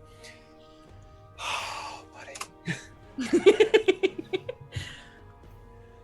I need to seriously reconsider my final boss encounters. They are all so far coming up worse than fucking rat people, which was cheap as fuck. You let Inqua throw him off the building. You remember that.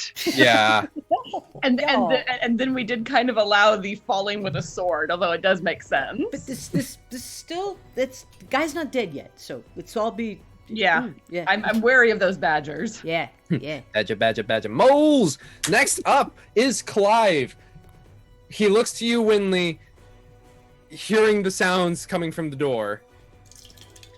You're both kind of similar in terms of initiative. He's like, "Ugh."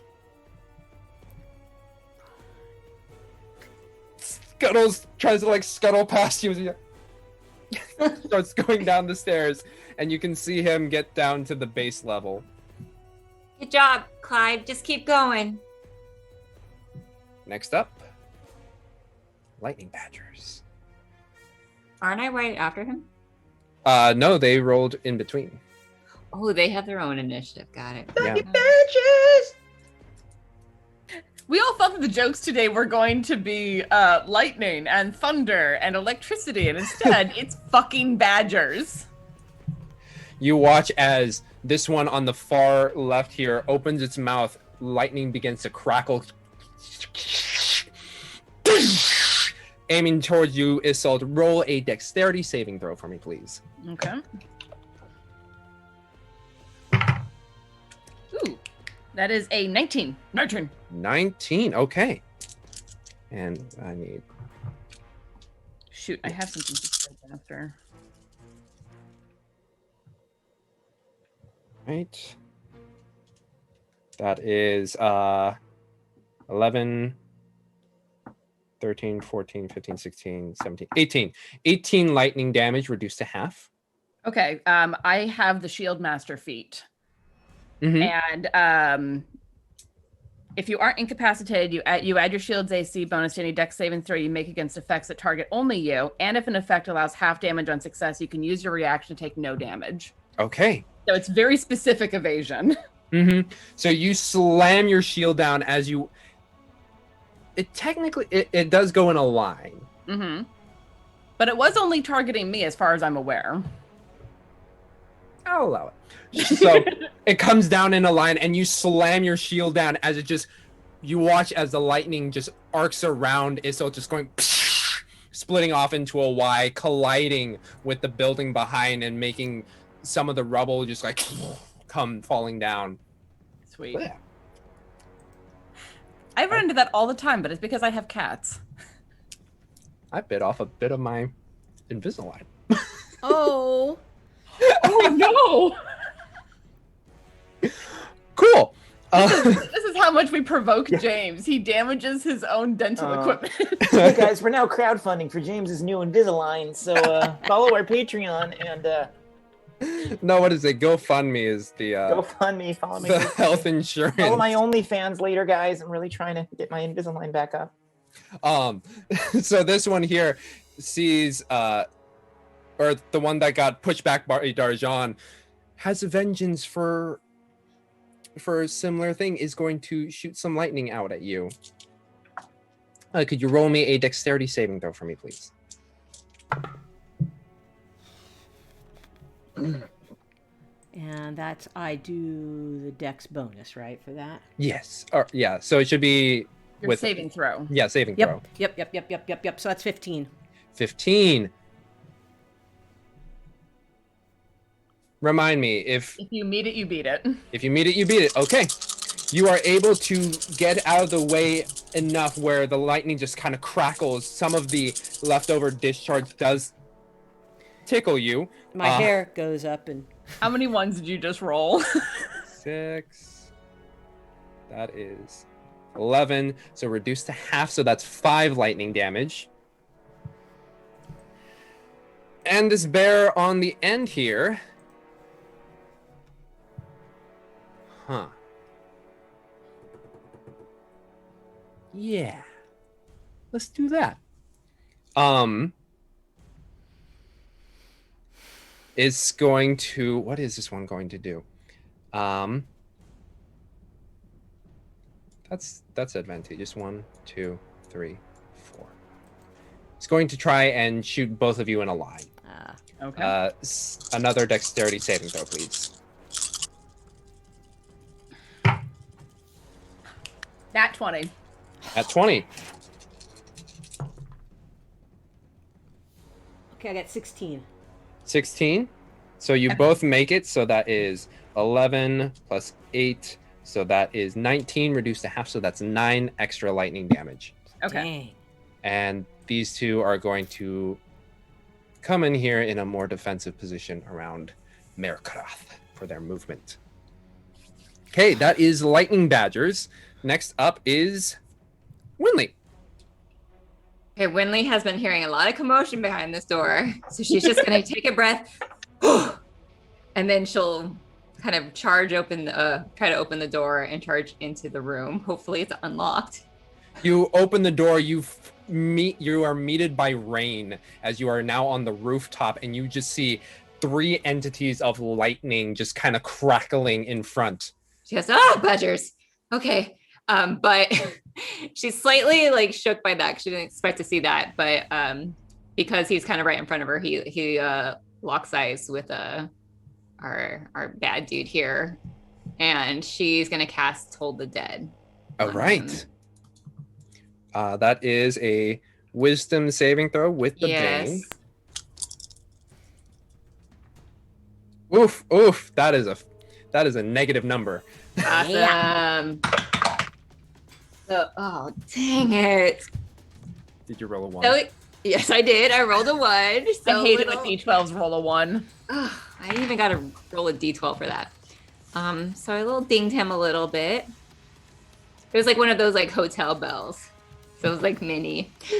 But I will also use my bonus action to cast Spiritual Weapon. Okay.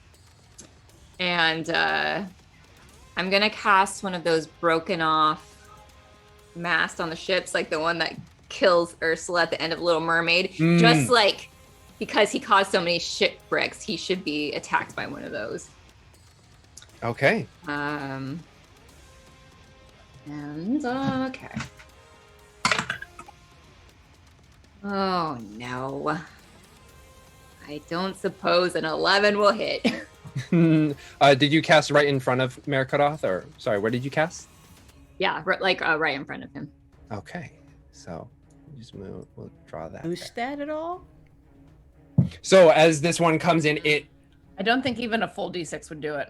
Gotcha. Okay. Sorry. So the mask comes in and he just takes it right into the chest. It's like, do you see, Typhon? I am lightning. As he comes, or is there anything else you'd like to do, Whitley, before? No. No. She's gonna stay where she is.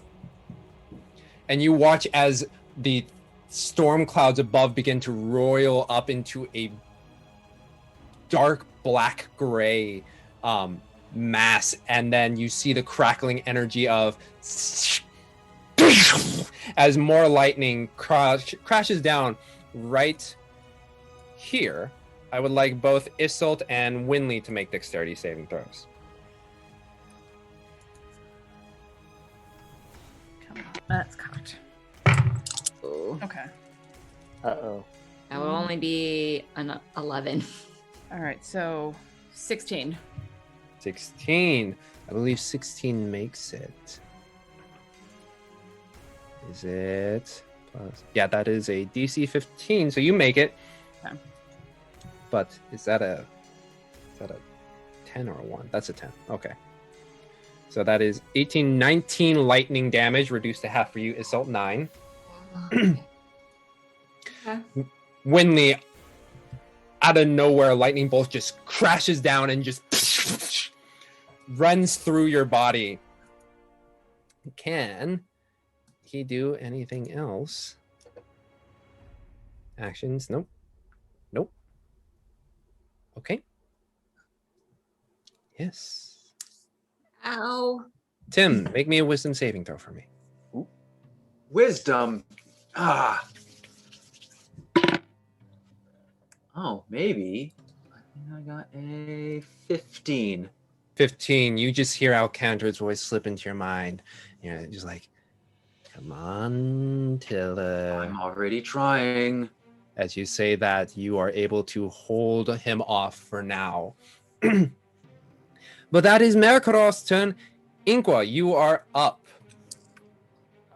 Okay. Yeah. In seeing this lightning strike down and then hearing from from Whitley, he's gonna get really angry. Actually, at this point, he's going to call out in Draconic to Merkurath and scream out, "Merkurath, call off these beasts, and you will live. Continue and prepare to die." And then he's gonna kind of wait for a second Ready a because he shot? wants to see if it reacts to it with sharpshooter. But if he and just see him. As you say that, he looks up to you and excuse me. Don't Invisalign. It's okay. He looks up to you and says, "You are not Typhon. You do not command me." And then we'll let it go. Sharp shoot. That will not hit at a 6, but hopefully he was a little threatening. Yeah. You watch it as it collides against the wall, and he just hisses at you. He'll hiss back. Next up is top of the order, Tim with Darjan on deck. Tim, you watch as the rain continues to wash down on Merkurath, and you can see some of that red that he like caked in. It just kind of drips a little bit, giving him a melty, soupy look. I knew he wasn't a natural red dragon. So the Giuliani drippy look. I am. If his back is towards me, I'm sticking the sword in, and will an 18 hit? 18 hits. All right, I do 13 damage. 13. See, Cantor now be a so- canter can like back the frick off. Just, is this what you want? You stab him in the back, meeting the javelin that is still within his chest, and he's like, just breathing heavily. Next up, Darjan. This guy needs to get out of my way, so I'm gonna thunder wave that one as well. Let's see. I guess I got enough slots. I can push him big time again, or that's another con 13. All right, the one to your right. Yes. Cool. Ooh, that's a 12. Yay. Okay, so that's 3d8.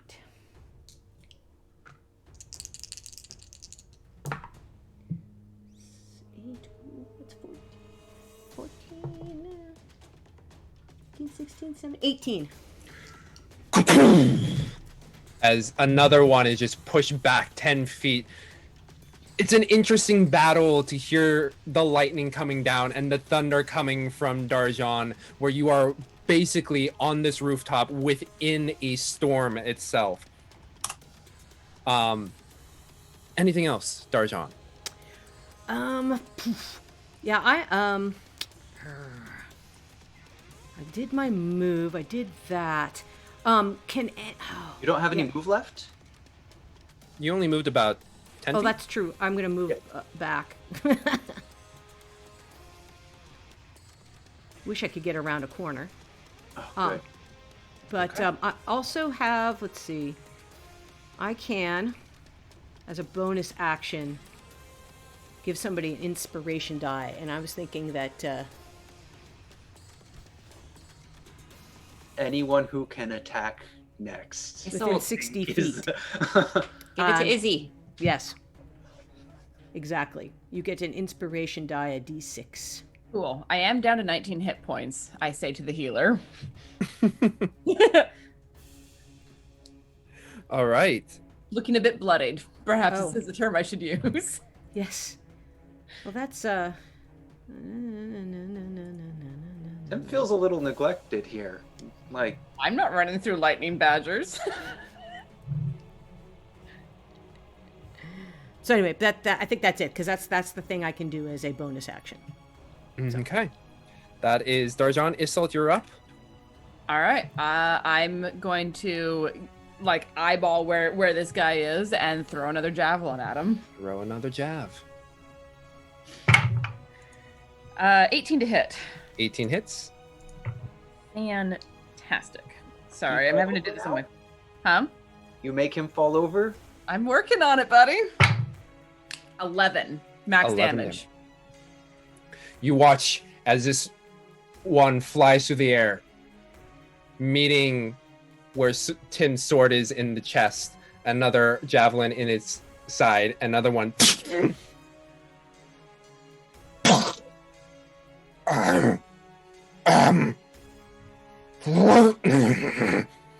And you watch as just pure fanaticism is the only reason he is standing right now.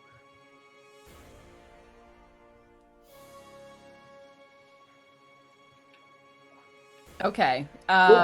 Seeing him still standing, I'm gonna free action draw my sword and turn it so that the unicorn pommel is facing towards me and say, Lady LaRue, we could really use your help, and point it up at the sky. Okay. Next up is Clive.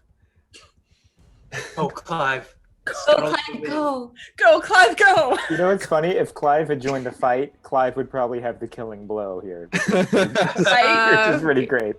Oh. Yeah. Tim, He as has an important you mission. Yeah. out of the corner of your eye, you see over the wall, you just see a crab starting to scuttle outwards with a shell in his hand, just like, I'm coming, Lady Miral. Tim just smiles and nods at him. Good job, buddy. Mm-hmm. He makes it out to there. Next up is the lightning. No. So, these two on the right here did not recharge the lightning bolts. So this one's going to come over to Darjan. And where are you? He's going to make a attack against you. All right. Oh, it reaches 10 feet. Okay, it doesn't have to come close to you then. It will be right here. Okay. That's a 25 to hit. Yeah. Ooh. Yeah. And that is...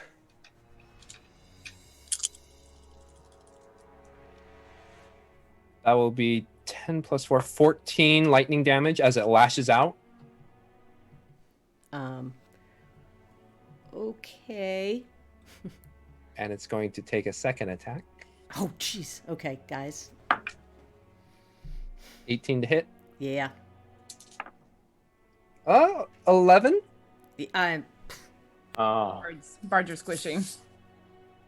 As it just, with two lightning lashes, if you will, just goes, and you watch as DJ just kind of falls from the impact. Tim, wisdom saving throw, please. Come on, buddy. We want to use inspiration. What'd you roll? Okay. Well, I got a 13, but I don't think that quite makes it. I don't think that'll make it, but a D6 might. Go ahead. Wait, is it bad if you go crazy and want to attack the enemy? I'm already doing that. I'd like to have control over it. Well, and also he would have to attack that enemy, which means he That's would true. pass multiple others. True, 15.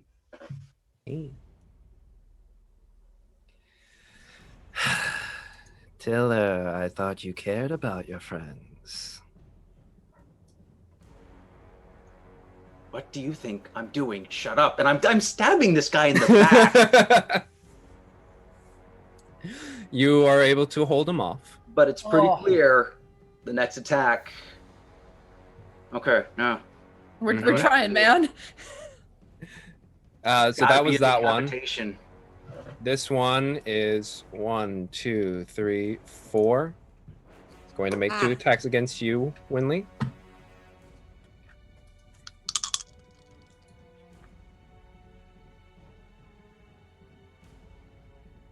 Nat 20. Ooh. Boo, boo, boo, blah.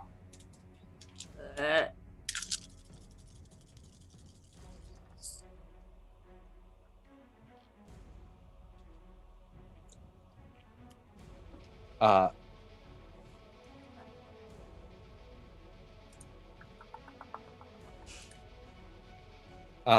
19 lightning damage. Okay. And then the other one missed. Okay. Are you still up, Winley?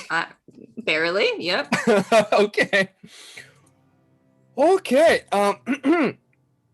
And then this one is going to maintain its defensive position here, but it's going to use its recharged lightning bolt to hit you, Isolt. Can you make me a dex check, please? Okay. And I believe you have your reaction back. So I if do. 21.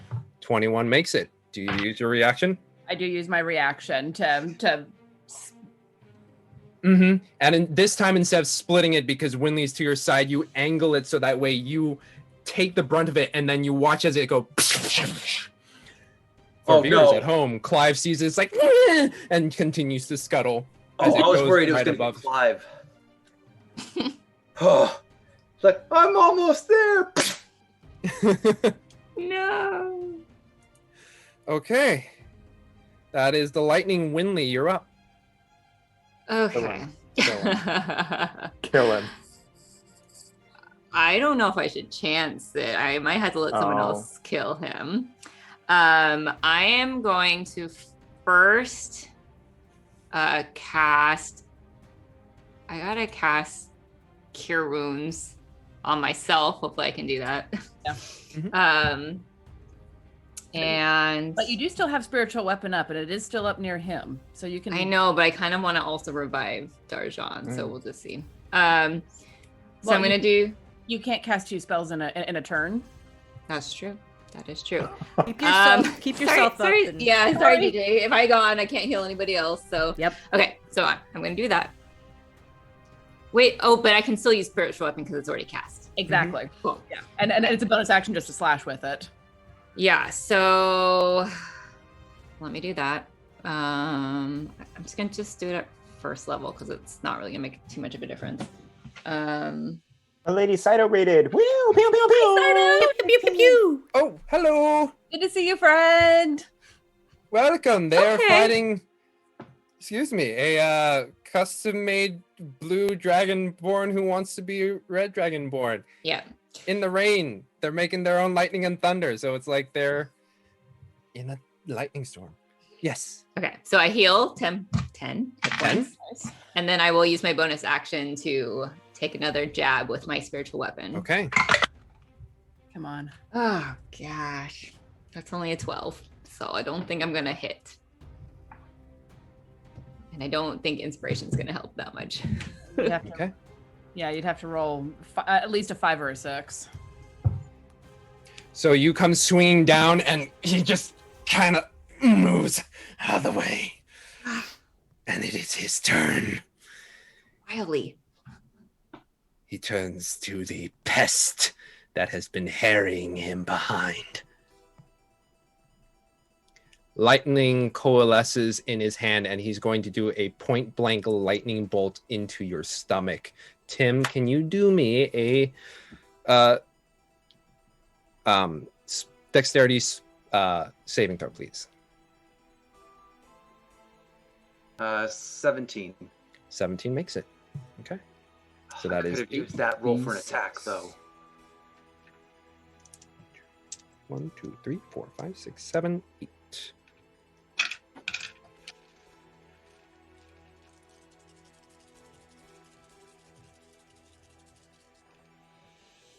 You are rolling just too many dice. It's lightning bolt. It's 86. Okay. That is 6, or that is 10, 15, 20, 24, 24, 29, 30, reduced to half, 15 damage. Should I try and soak any of that up or just take it? If you have the reaction, take it.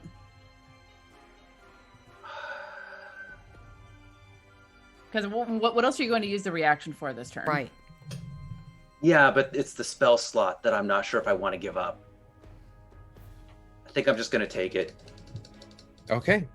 And by think, I'm just taking it. 15 lightning damage. And yeah, that is Merkurath's turn.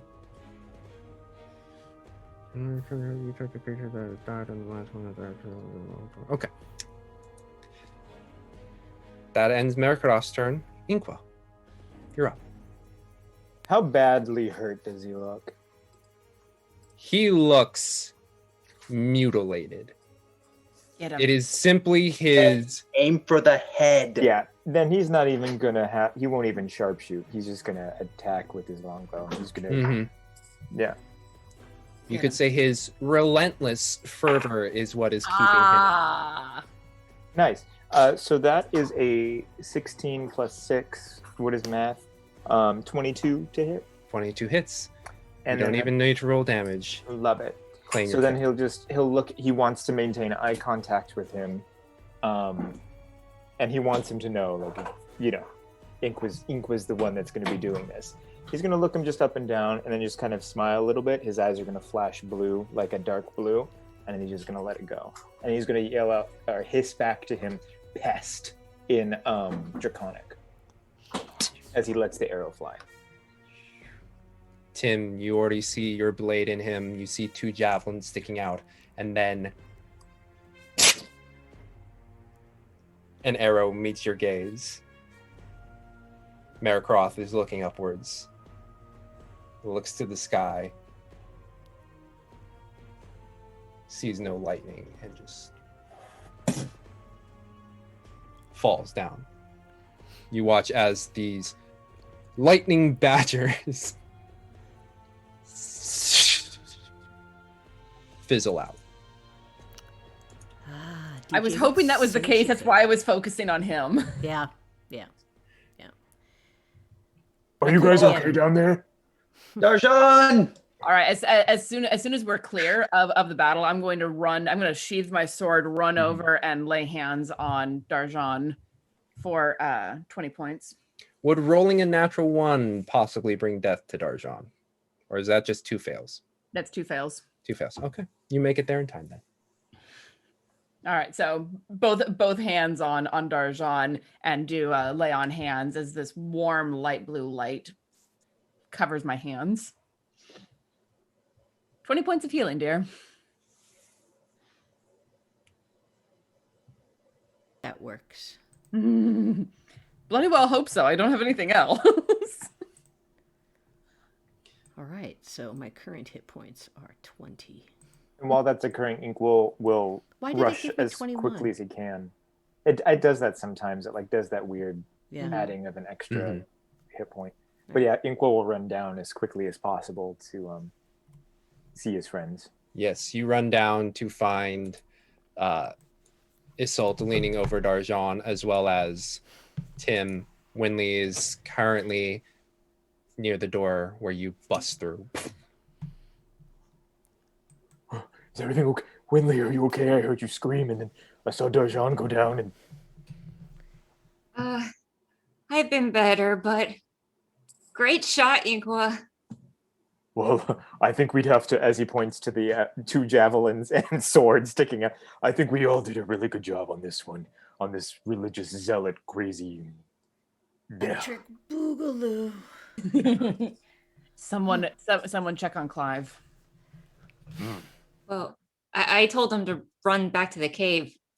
I told him, I don't know if you guys noticed, but I sold the shell. Well done, Winley. Very good. Nice. Yeah, so I gave it to Clive and told him to run as fast as he can and to plug his ears near the sirens and to give it back to Morale. Well, let's hope they get in the shell back into the proper hands. We'll ease up this storm. Yeah, and getting rid of that zealot. Yeah. I'll walk over to the zealot's body and pull my javelins out and put them into the. Mm-hmm. Can we actually examine the body a little closer now that we have like a, Yeah. I just want to know, and then also retrieve the unbreakable arrows, the 2, and then might want to keep those. Yeah. As you move over, you just see as clearly there's the pool of blood that is starting to disseminate from his body, as well as a very interesting shade, almost like wet clay, kind of just dripping off as you just see runny red, just dye, paint, whatever it is, just kind of run through. Merkurath definitely mutilated himself to achieve the image of, as you look over to the statue and look at him, of Typhon.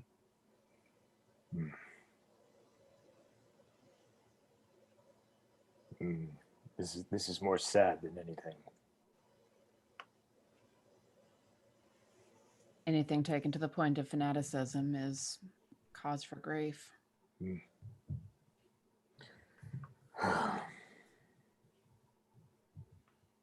do I really look like this guy? And then like kind of reference to the statue. Now that they're How much standing do I- side by Yeah, I side, want to know how much I look like. Yeah, I'll take a good look at the statue and then look at Inqua. And you see the very, I guess, elegant snout that just kind of comes out a bit longer, and the horns that just curl back, almost wreathing the crown, and then just kind of jet backwards. It does look very similar. I hate to say it, buddy, but fitting image. there's a very strong resemblance. And it's not me saying that all Dragonborn look alike. You look very similar. No, it's wild to me because as a kid, my father always said that we were related to Typhon, but then I found out some things to make me believe that I wouldn't be a descendant of him, and I shunned that. But in looking at this, I don't know anymore. When you were learning about Typhon, he wasn't an ass like this guy was. He was what Typhon was like. It was well. Yeah. I was told different things as a child, but I understand. you know, you get older and you learn, and You learn the actual history of things Yeah. instead of the candy-coated version. and I still don't believe that. No, Well, I think was going to take a moment, kind of looking Yeah. at the statue. Yeah, Just- I'll leave him. Let him. mhm. Darjan will shut up for once. And I'll go look over the edge to see if I can spot Clive or hear anything of him. Should I run after him? No, I mean, he does need to return the shell. And it's fitting that it be he who returned the shell to his friend. His It's all memory. you look over the wall and you just see the kind of dull red image of Clive just making his way down the path, just holding the shell up, scuttling as fast as he can. You just watch as he eventually enters the cave. And you wait. You wait. And just as you blink a bit, you realize there isn't any water continuously hitting, and you look upwards, and the sun begins to beam through the dark gray skies. And we start hearing music. Darjan. Like maybe we can see clearly now. The rain is Rain is gone.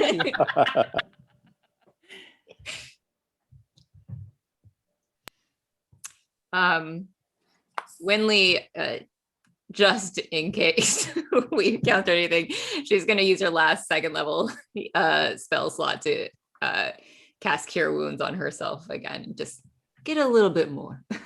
Mm-hmm.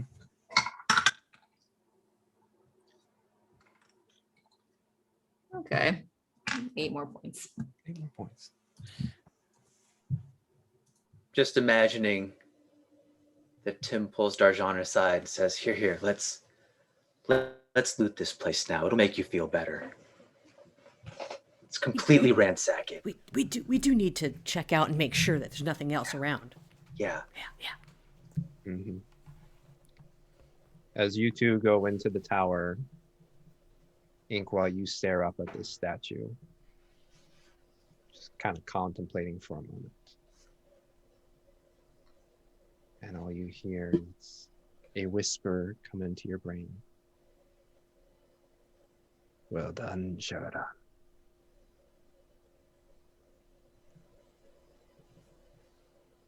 And that's all you hear. My brother, Mm-hmm.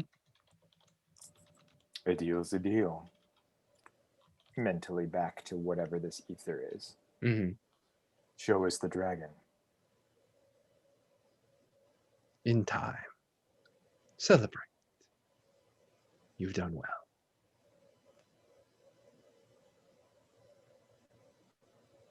Mentally flip off my brother and then go and then see. I just want to see if there's anything on Merkurath.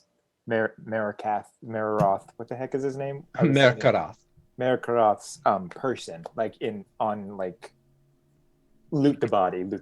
Yeah, Yeah. you go over to his body. You do see the clawed hand kind of strapped to the forearm, and because I failed to describe it, he does have a harpoon. A harpoon. Hey, Like part of the arm. Not on the arm, no, on his back. Oh, does anyone want a harpoon? I mean, he'll take it to bring back to everybody if anyone wants it. That's it. There's nothing else on this person. Make an investigation check. Ooh, 19 plus what is my thingy? Investigation? Mhm. Oh, it's just straight 19 then. 19. You pat him down. Yeah. And the Dragonborn was quite choice with what he had on. He had his armor, he had his harpoon. You do find a symbol. The symbol of Typhon, a raging dragon-born face just screaming. Crudely made. Just on a chain underneath the armor. He'll take it. Yeah. And he'll is Salt, are you still outside? Or did you go inside? No, I'm still outside. Yeah, and then so Inqua will grab the harpoon and kind of just bring it over to Salt. You're a really good throw. And then kind of like hand the harpoon to be like, if you want or could use it. Is that something that I would have to like throw two-handed? No, you could be one-handed. Okay. You know what? Sure. That seems like an interesting weapon to use. Thank you, Inqua. Thank you. You really came out of nowhere, didn't you? she's Kind of looking looking at the distance that Yeah. I'm like, look up at it "Oh." as well and go, sometimes I think I'm still 20. And then my joints remind me that I'm not. Well, yeah. I mean, you really did come down hard on him there, though. That was pretty impressive. Yeah, it was pretty cool. It was pretty cool. It was pretty awesome. I don't do things like that very often. Wisdom says don't, but sometimes you just got to go for the cool. And it was very epic. But thank you for your help here and up there earlier. I'm glad that we understand one another, and I appreciate that. Yeah, I'm here for you. And it's a lot learning that things aren't as they seem. So if you need a chance to talk and decompress, I'm around. Thank you. And I'll reach out and squeeze his shoulder. Oh, I think in this moment, Inqua is going to, depending on how much time Tim and DJ are, how long they're gone looting, and if Winley's still out here too, he'll actually kind of confide in them what brought him here in the first place, about his brother, and he's been hearing this voice, and he really wants to help Tim get the dragon, and so that was his, he'll confide in both of them, not as detailed as Darjan knows, but like just kind of sum it up, in appreciation of their help, because he also kind of feels responsible for this whole thing, this moment. Yeah. And I think Winley will hear that, especially like with kind of family drama and get a little introspective. And then like her eyes perk up. She says, "Oh, I'll be right back." And she's gonna scuttle back upstairs and get her mechanical unicorn. Excellent. She's scuttling now too. She spent too much time around Clive. Yeah, and she'll grab it and she's pretty tired, so she'll take a moment just up there and just kind of look out the now beautiful sky. Yeah, it does look like the sun is beginning to get lower, maybe around like 4-ish Yeah. p.m. So she'll And- maybe go to the little ledge or like outside and just enjoy the sunset set a little bit. Yeah, you can see light beams just drifting across the ocean, extending far, far out in the opposite direction of where home is, but it is so different. Darjan and Tim, roll investigation checks for me. I give Darjan advantage. There you go. All That's right. much more useful than me rolling. All right. So, investigation. Okay. So, let's do this. Oh, I am so glad you gave me advantage. I rolled a 19 and a 1. So, with my investigation, that's 23. 23. You begin to scope this area. You notice that there's a tiny mechanical unicorn up top at the same time, and you and Winley and Tim, you guys kind of just like pass like ships in the night as you register that it's hers. But you continue to go down, you look about, and you go into the room at the bottom of the tower that you did not enter. And you open it, and it looks to be a living quarters. It's not destitute in any way. It is kind of, it's well kept in a sense because as you pour through the contents of it, you find a couple jars that have like a reddish dye kind of makeup thing. Right. You look at the bed, and as you remove the sheets, you can see it's stained in a very similar reddish hue. You look about and you go underneath the desk, of which you find some writing also on top, which is the scrollings of an obsessed fan.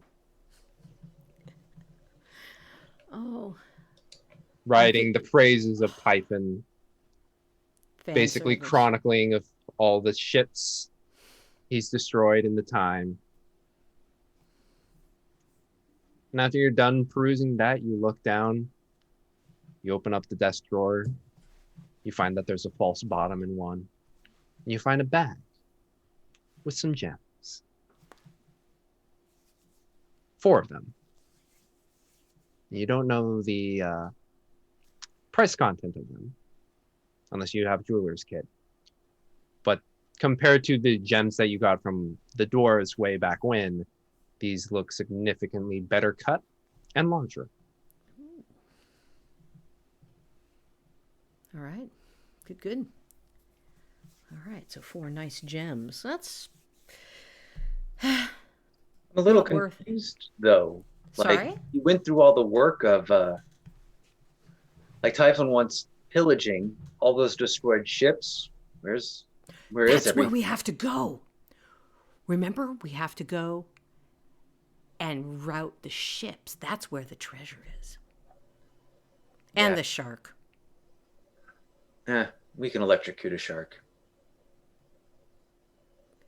Are you going to tell me more about this sudden magic that you have? You were telling me before that you didn't like magic, you didn't trust it, you didn't want to Yeah. deal with it. And now you got water, Now it doesn't matter. you've got I don't know what Oh, else. no, my parents taught me. Well, I mean, the lightning clearly came from the, yeah, that was, Like I said, you got water, you got lightning. What else do you have? I saw you doing a whole bunch of different things, fending things off. oh, I mean, the really important one is running fast. Yeah, but you did that. We could have used that before. Getting away from things? Come on. Well, You're stakes holding weren't out that on me, high. man. We did fine. We did fine. Here, let's just. Can we focus on what's important, and that's pillaging those ships. Can we just agree on that?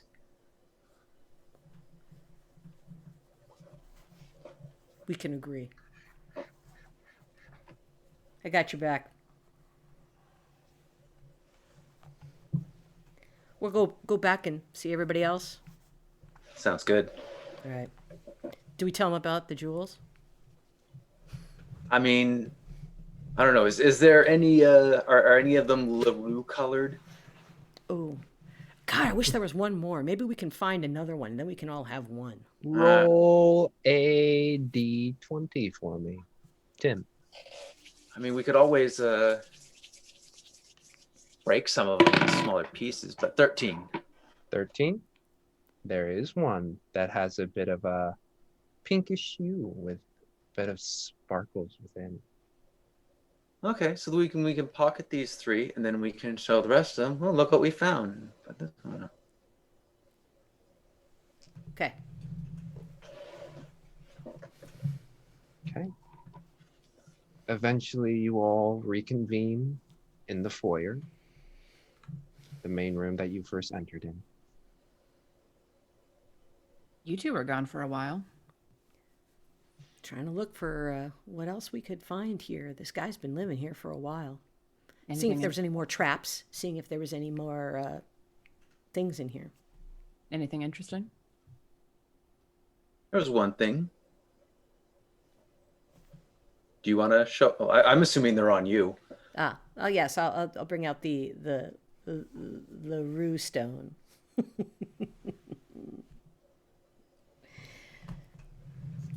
It's well cut, pink, and the sparkles don't seem to be on the exterior. It seems to be within the interior, like almost like gold flecks, if you will.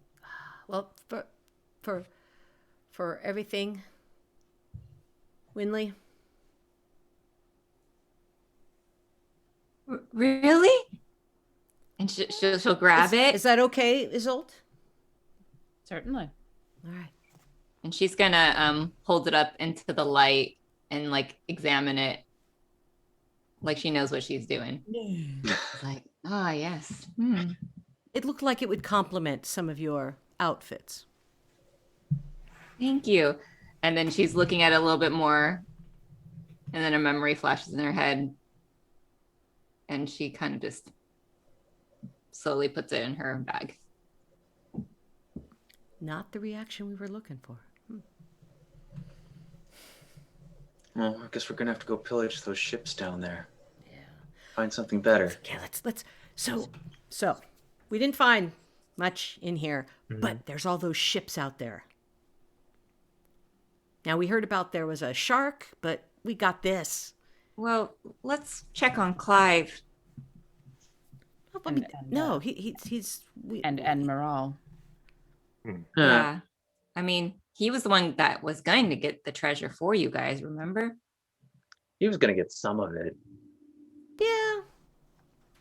Let's go check on him. All right. Remember, gotta plug the ears. There might be more of those. Didn't we kill them all? Well, we dispatched the ones. There are a lot of fish and fish people in the sea. Remember that, Tim. One could say plenty. There's plenty. You 5 begin to make your way out. You step out onto the upper landing of this rocky island. You watch as the water has, in places, pooled, where others it has begun to dry. And you step out as sun rays continue to break through the clouds above. You go down the winding path. Do not hear any of that mysterious music. You walk into the cave, and you see the little alcove in which you first met Mural, and no one is there. You look around a bit. You call out for Clive. You don't hear anything.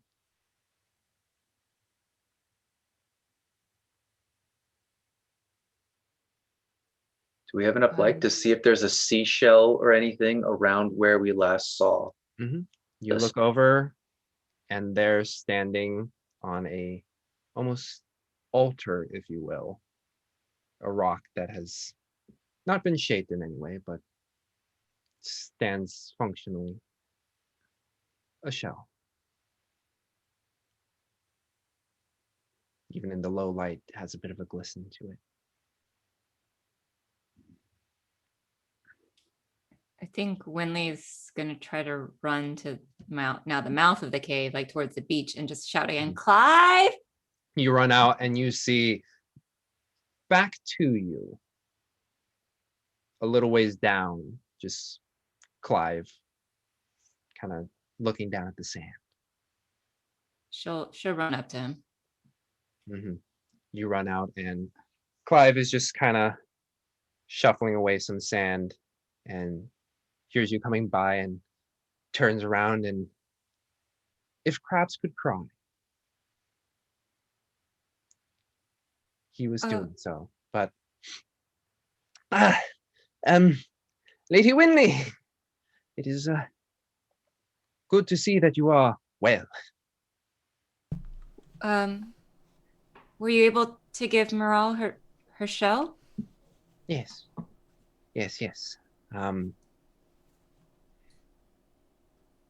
Well, while it may be selfish of me to say this, I wish she was still here, but it is better that she's moved on. And Winley resists the urge to make the pun shellfish, but she keeps that to herself. And she says, but now she's in peace, Clive. Yes. Or they. Yes, that is a comfort, but I am also sad that I have lost my friend for a second time. Yeah, I know how that goes. Well, I mean, maybe you can come back with us. I'll have to think about it. And are the other four eventually coming your way out? Well, it looks like your friends are coming. I will be right back. I will, hopefully Dagomar is taking a nap, and I will quickly retrieve something for you all. And Winley maybe tries to stop him, like, well, you don't have to do that quite. Yeah. Oh. See him go into the water. And you all kind of sit there waiting for a good 10, 15 minutes. I do want, if we have time, I do really quickly. I personally actually don't want that shell, but is it responsible to leave a shell that can summon ruinous rainstorms just in that cave? I don't think it was the shell itself. I think it was the fact that Miral couldn't move on, that she was trapped here. You think that she was causing the rain? No, I think that the combination of the Guardian of the Tower with a worshiper of Typhon holding that shell. Yeah, I think it was the combination of all of the factors that caused this. Okay, that went completely over my head. Yeah, Well, me too. I thought it was magic. Chaos magic. One of them is dead. One of them has moved on. The third factor, I think, should not be able to do it on its own. Besides, I think he deserves to keep something of his friend. Exactly. We can trust Clive with it. Yes. After you have your discussion, a good brief moment before Clive emerges out, stalks first, and then the rest of the body. And within its left claw, smaller one, you see a long, flat chest, if you will, case. Well, I don't know what's in it, but it is well sealed. Oh. You can see the outer the outer exterior is very much like a leather was kind of like wrapped around it and then has kind of peeled away, showing a wood case underneath. I don't know what's in it. Who wants to open it? Wait, we've had problems with chests in the past. Oh, should I open it? Yeah, I was thinking we're going to get gold or something, but let's see what's in this. Yeah. Is it locked? It has kind of like latches on Latches. it that have secured it quite nicely. Well, let's find out. Yeah, I'll pop them open, take a few steps back just to be safe, and then I'll use Mage Hand to open it. And you have to struggle just a bit as the wood itself has swollen and locked itself kind of in place, and you kind of have to get it in there before it...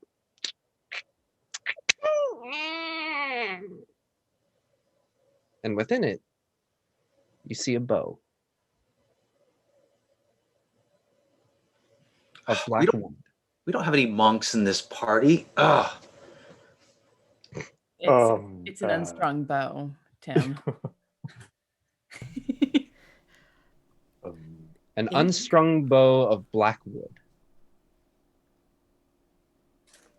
Of what? Black wood.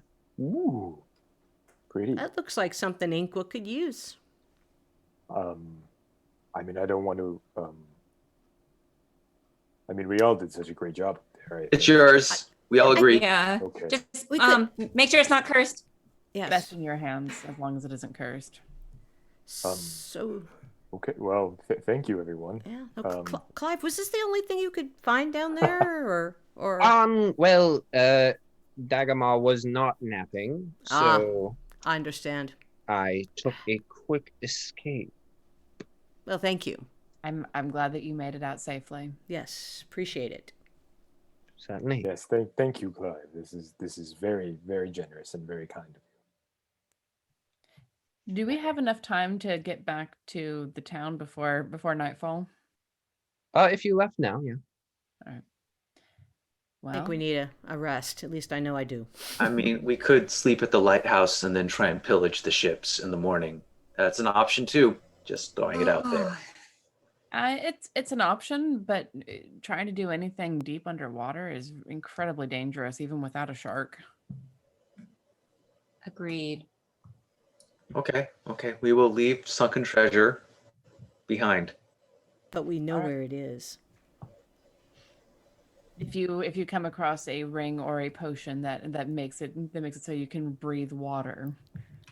We know where to go. Exactly. Yeah, you guys are right. Although that's not to say that, Tritons or sea elves might not get there first. It is their domain. Now they've got the shark there. He's going to hold it for us.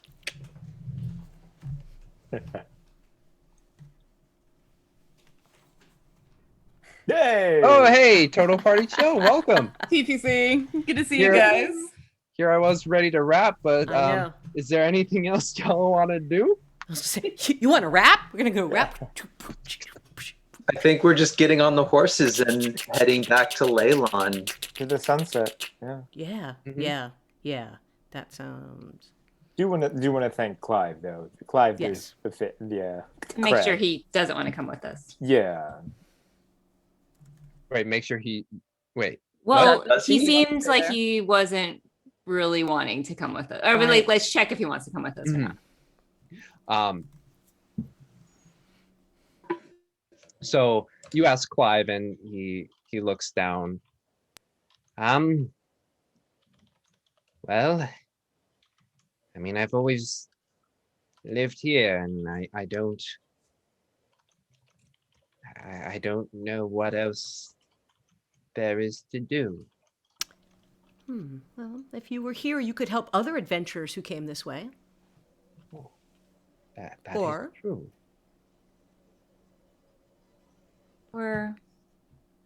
I mean, the lighthouse does actually need to help ships.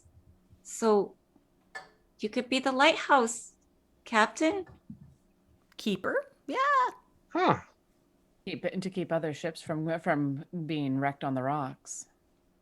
That is a noble calling. Think of all the lives you're saving. You'll be shining your light for other adventurers. Yes. Yes. That is quite noble. Yes. Clive. Yes. Yes. And people would come by and they're going, "There's a light Oh, they would over say, at Clive's lighthouse. There's a light." Yeah, wouldn't it be awesome? Clive Augustus Volodath, the first of Lighthouse Keeper. That's a title. That is a story to be told. And doesn't it just happen? Isn't it just a wonderful coincidence that there's a bard to tell the story?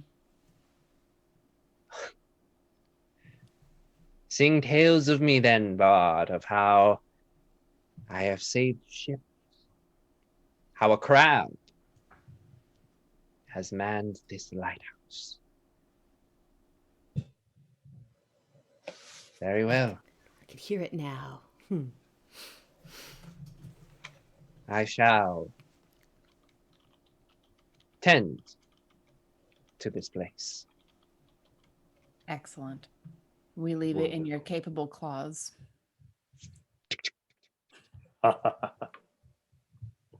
Couldn't resist. Could not resist. So as you say your goodbyes, Farewell, Clive. farewell, Inqua, Ah, that's Maximus. Maximus the Destroyer. Maximus the Destroyer. And I'll smack him on the back. He doesn't feel it. Yeah. like, Ooh.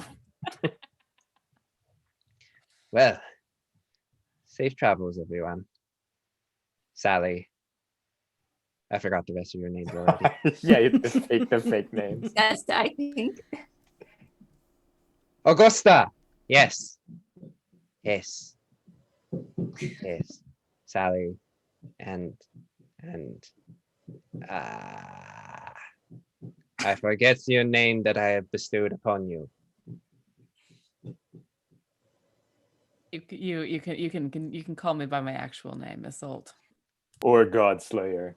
She's kind of known for that up in the up in the mountains. Maximus, Godslayer, Augusta, Sally. The emotional one. I forget your name. Tim. It was just Tim. Tim. Remember? Tim. Emotional one is this fitting though. Yeah, I think we might take that on the outside. Back to the hotel. I think Go we're Leylon. owed a little bit more pampering. I agree. Okay. You ride back along the coast. Sunbeams have now given way to a painterly brush, wide strokes of orange and yellows, just the faintest tinges of purple far off into the east, beginning to creep along in the sky. By the time I see it and I think of the painting that Halia did, and I just smile. It's almost as if she captured that essence and amplified it. Not higher saturation, not like an Instagram filter, but got the sense of its beauty. Yeah. Just a warm little smile. Yo, what's up, Madbird Stream? Hey, Madbird. See all these raiders. Hi, guys. Apparently, we're not ending ever. Ever. We're just gonna keep Ever going forever. And ever. But by the time you arrive at Leylon, the sun has fully set. Darkness creeps along the sky. Stars you're able to see, which you haven't been able to in quite a few days since having arrived in Leylon and the western coast. Do you guys go back to the sunset horizon? Yes. Yeah. We deserve pampering. Plus, aren't like Winnie and Harabin still there? Or Hannibin? Yeah, technically. I actually haven't thought about what's happened to them. I've thought about what's happened to them. Okay. That was very quick thinking. So you arrive and you are greeted once again by the night manager, Gregory. Welcome back. Welcome back, everybody. I am assuming you are here for another evening. If you have rooms available, yes. Excellent, excellent. Well, that will be another 2 gold per person. Or 2, yes, 2 gold per person. Certainly.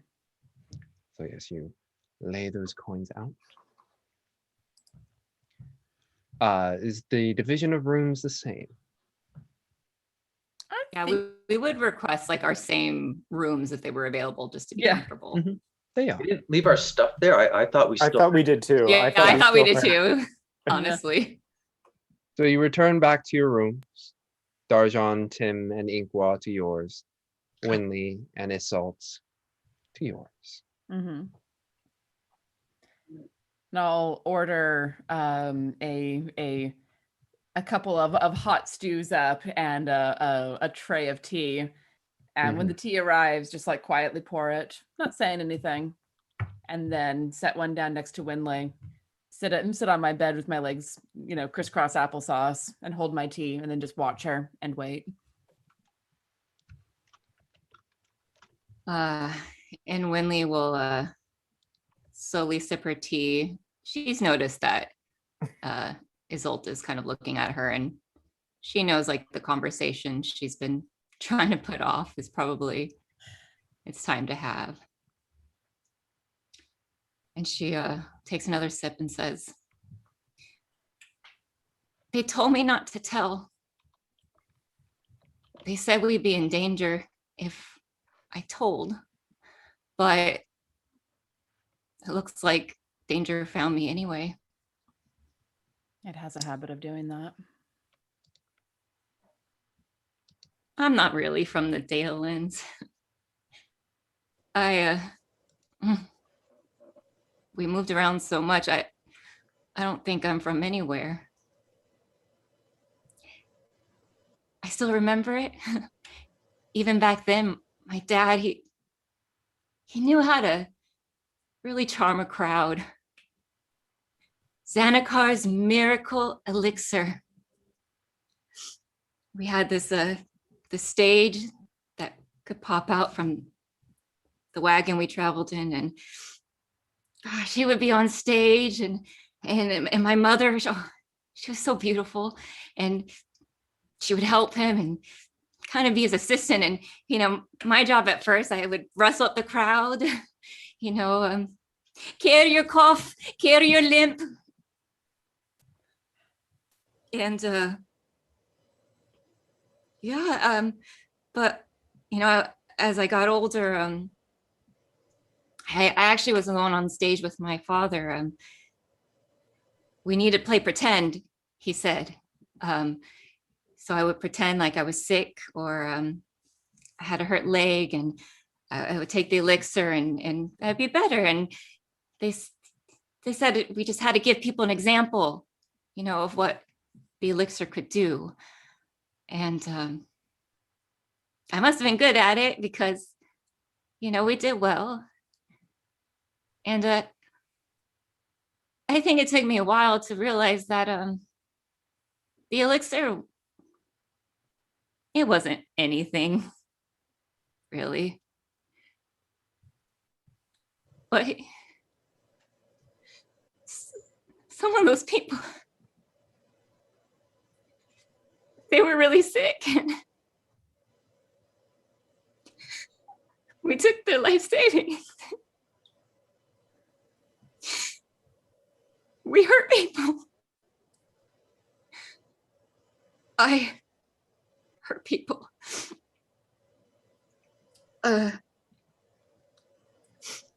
Was different. We stayed much longer there, longer than we usually did. I'm not sure what happened, but not long after we got to we were living with Khalid's family, the Barrel Bahoons. They're actually a noble family in in the Gem District. My parents were there as their personal healers. Oh, it was so beautiful. Their house was like a palace.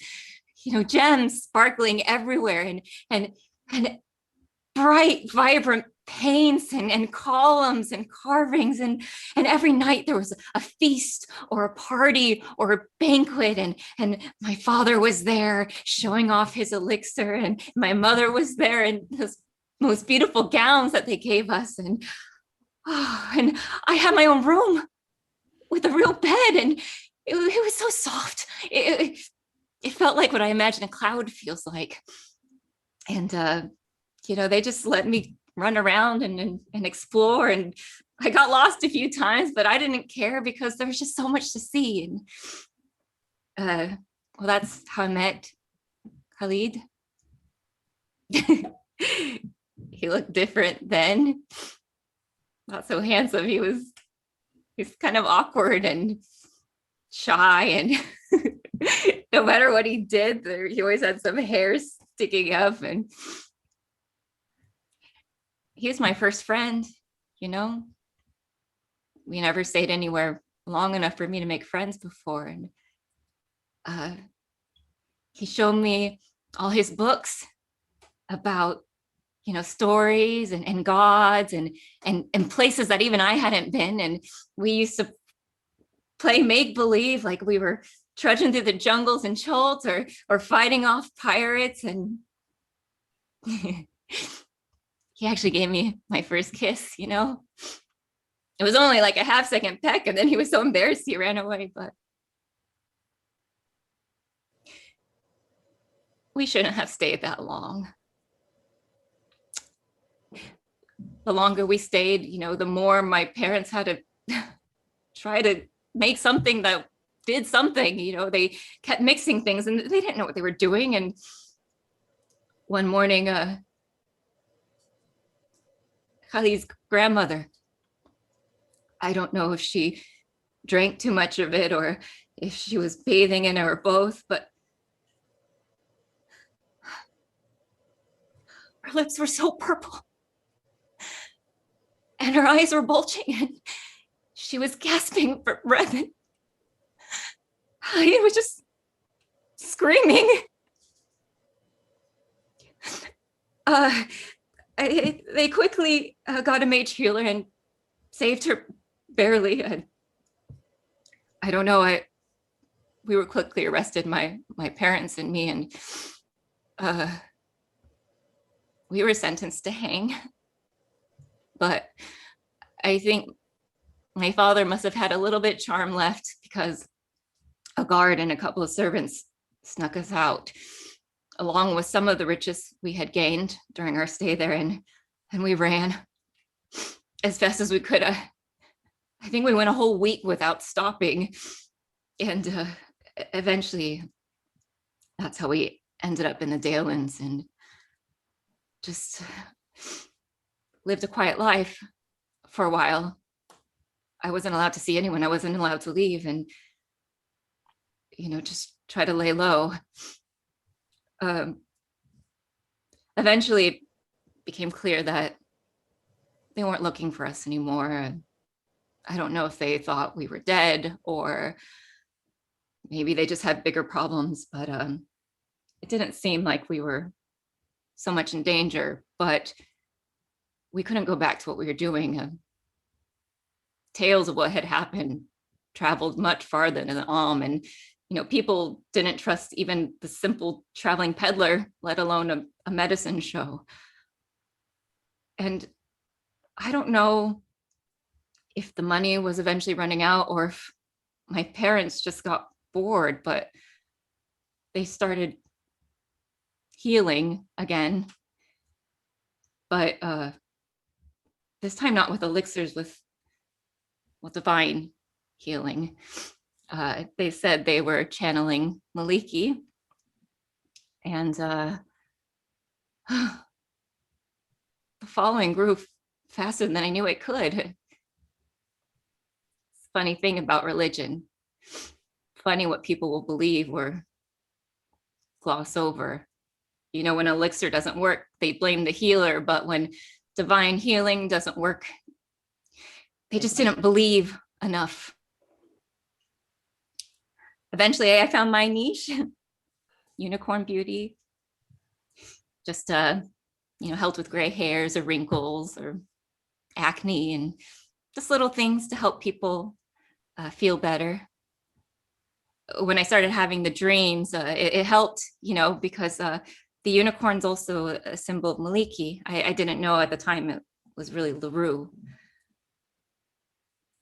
I don't know if my parents actually believed I really had the dreams, or if they just thought I was being a good daughter, helping the family business.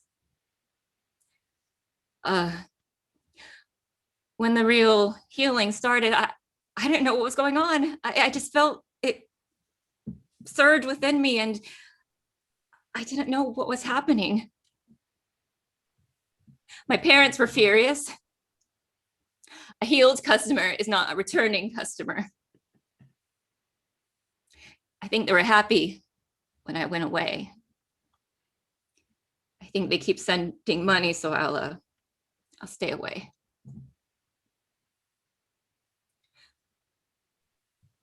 I can't tell if Khalid recognizes me, and if he does, what he means to do to me. But is he? I do love my parents. And if he means to exact his revenge, can you tell him they died? That I'm an orphan and I'm the only one left? Can you do that for me? I'm gonna put my tea aside on the side table and come over and sit next to Winley and gently take the tea out of her shaking hands and set it aside and take her hands in both of mine, look her in the eyes. If it comes to that, yes, of course.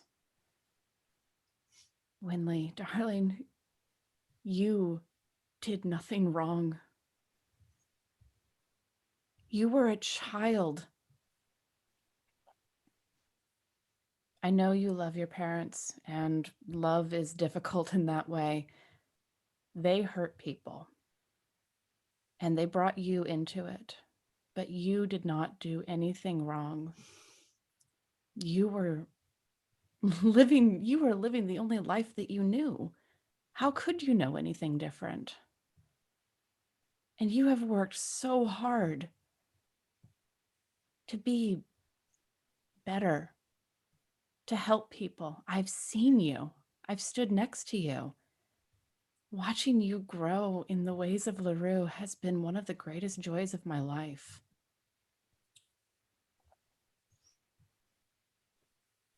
And Winley will kind of bow her head and just think for a moment and just slowly get up and say, I'm tired now.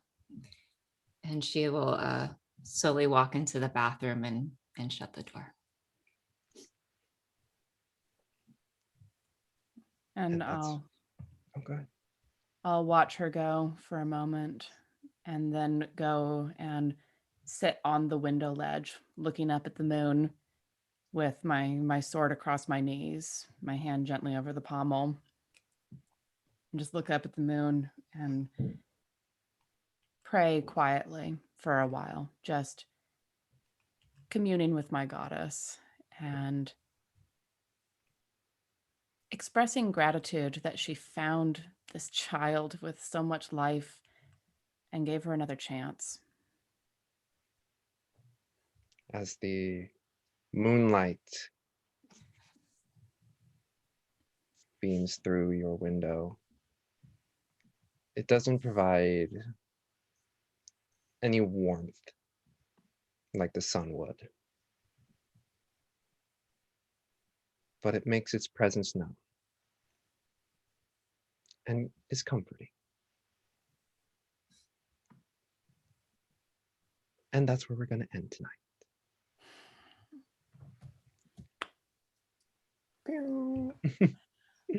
Thank you all so much for joining us. Just so you know, we will be off for next week. I will be out of town. So we will be back on, I believe, the 15th of March, if I can do math really quick. Yes, the 15th of March is when we will be back.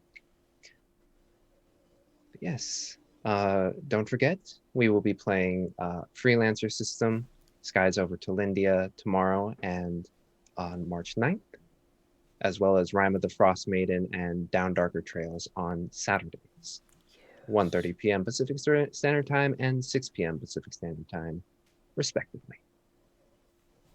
Anyway, thank you so much for joining us on this Monday. We will see you all in 2 weeks.